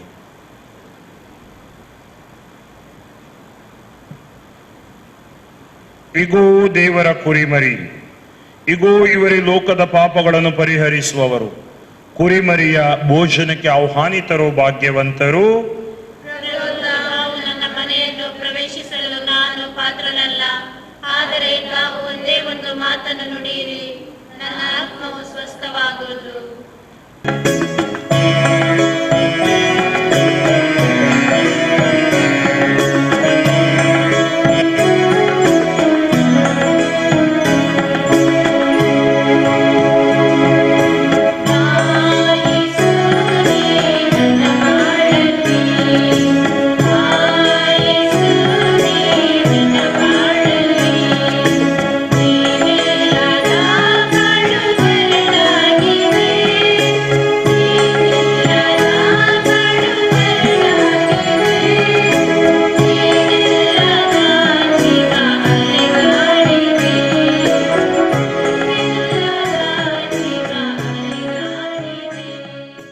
ಕಣ್ಣುಗಳನ್ನು ಮುಚ್ಚಿ ಕರಗಳನ್ನು ಹೃದಯದ ಮೇಲಿಟ್ಟು ನಾವೆಲ್ಲರೂ ಇರುವ ಸ್ಥಳದಲ್ಲೇ ಪ್ರಾರ್ಥಿಸೋಣ. ಆಧ್ಯಾತ್ಮಿಕವಾಗಿ ಯೇಸುವನ್ನು ನಾವು ಭುಜಿಸಿದ್ದೇವೆ. ಈ ಪರಮ ಪ್ರಸಾದದ ಶಕ್ತಿ ನಿಮ್ಮೊಳಗಡೆ ಅಧಿಕರಿಸಲಿದೆ. ಅದೇ ಯೇಸು ಲಾಸರನನ್ನು ಹೊರಗೆ ಕರೆದಾಗ ಆ ವಾಕ್ಯದ ಶಕ್ತಿ ಆ ಶವವನ್ನು ಮುಟ್ಟಿ ಜೀವ ಕೊಟ್ಟಂತೆ ನಿಮ್ಮ ನರ ನಾಡಿ ಕೀಲು ಮಜ್ಜೆ ದೇಹ ಆತ್ಮಗಳಿಗೆ ಈ ದಿವ್ಯ ಸತ್ಪ್ರಸಾದ ಜೀವವನ್ನೀಯಲಿ. ಎಲ್ಲ ಕೇಡುಗಳು, ಎಲ್ಲ ನೋವುಗಳು, ಎಲ್ಲ ನಿರಾಶೆಗಳು, ಎಲ್ಲ ದುಃಖಗಳು, ಎಲ್ಲ ಭಯಗಳು ಪ್ರಭು ಯೇಸುವಿನ ಶಕ್ತಿಯಿಂದ ಬಿಟ್ಟು ಸುಟ್ಟು ಬೂದಿಯಾಗಲಿ. ನಿಮ್ಮ ಕುಟುಂಬಸ್ಥರೆಲ್ಲರೂ ಪರಿಶುದ್ಧಾತ್ಮರಿಂದ ತುಂಬಲ್ಪಡಲಿ. ಈ ದಿವ್ಯ ಬಲಿ ಪೂಜೆ ವಿಶೇಷ ಆಶೀರ್ವಾದ ಪ್ರತಿಯೊರುವರ ಮೇಲೆ ಇಳಿದು ಬರಲಿ. ಮಕ್ಕಳ ಮೇಲೆ, ದಂಪತಿಗಳ ಮೇಲೆ, ಯುವಕ ಯುವತಿಯರ ಮೇಲೆ, ಹಿರಿಯರ ಮೇಲೆ, ವೃದ್ಧಾಪ್ಯದಲ್ಲಿರುವವರ ಮೇಲೆ, ಕಾಯಿಲೆಯಲ್ಲಿರುವವರ ಮೇಲೆ ಈ ದಿವ್ಯ ಸತ್ಪ್ರಸಾದದ ಶಕ್ತಿ ಪ್ರತಿಯೊಬ್ಬರನ್ನು ಸ್ಪರ್ಶಿಸಿ ಗುಣಪಡಿಸಲಿ. ಇದೋ ನಿಮ್ಮ ಕುಟುಂಬಗಳು ಪ್ರಭುವಿಗೆ ಸಾಕ್ಷಿಯಾಗಿ ಬಾಳುವ ವರವನ್ನು ಪಡೆಯಲಿ. ಯೇಸು ನಾಮದಲ್ಲಿ ಆಶೀರ್ವದಿಸುತ್ತೇನೆ. ಪ್ರಾರ್ಥಿಸೋಣ.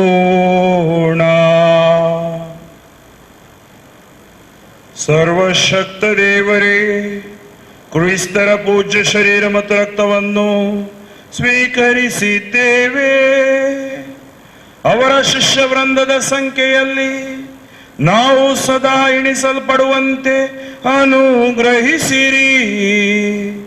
ನಿಮ್ಮೊಂದಿಗೆ ನಿಮ್ಮೊಂದಿಗೆ ಯುಗ ಯುಗಾಂತರಿಗೂ ಜೀವಿಸಿ ಆಳುವ ಅವರ ಮುಖಾಂತರ ನಿಮ್ಮನ್ನು ಪ್ರಾರ್ಥಿಸುತ್ತೀವಿ.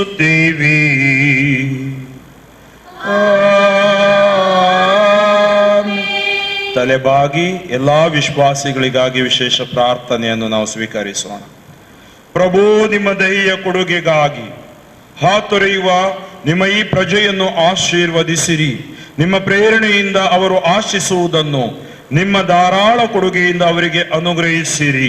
ನಮ್ಮ ಪ್ರಭು ಕ್ರಿಸ್ತರ ಮುಖಾಂತರ ನಿಮ್ಮನ್ನು ಪ್ರಾರ್ಥಿಸುತ್ತೇವೆ. ಪ್ರಭು ನಿಮ್ಮೊಡನೆ ಇರಲಿ.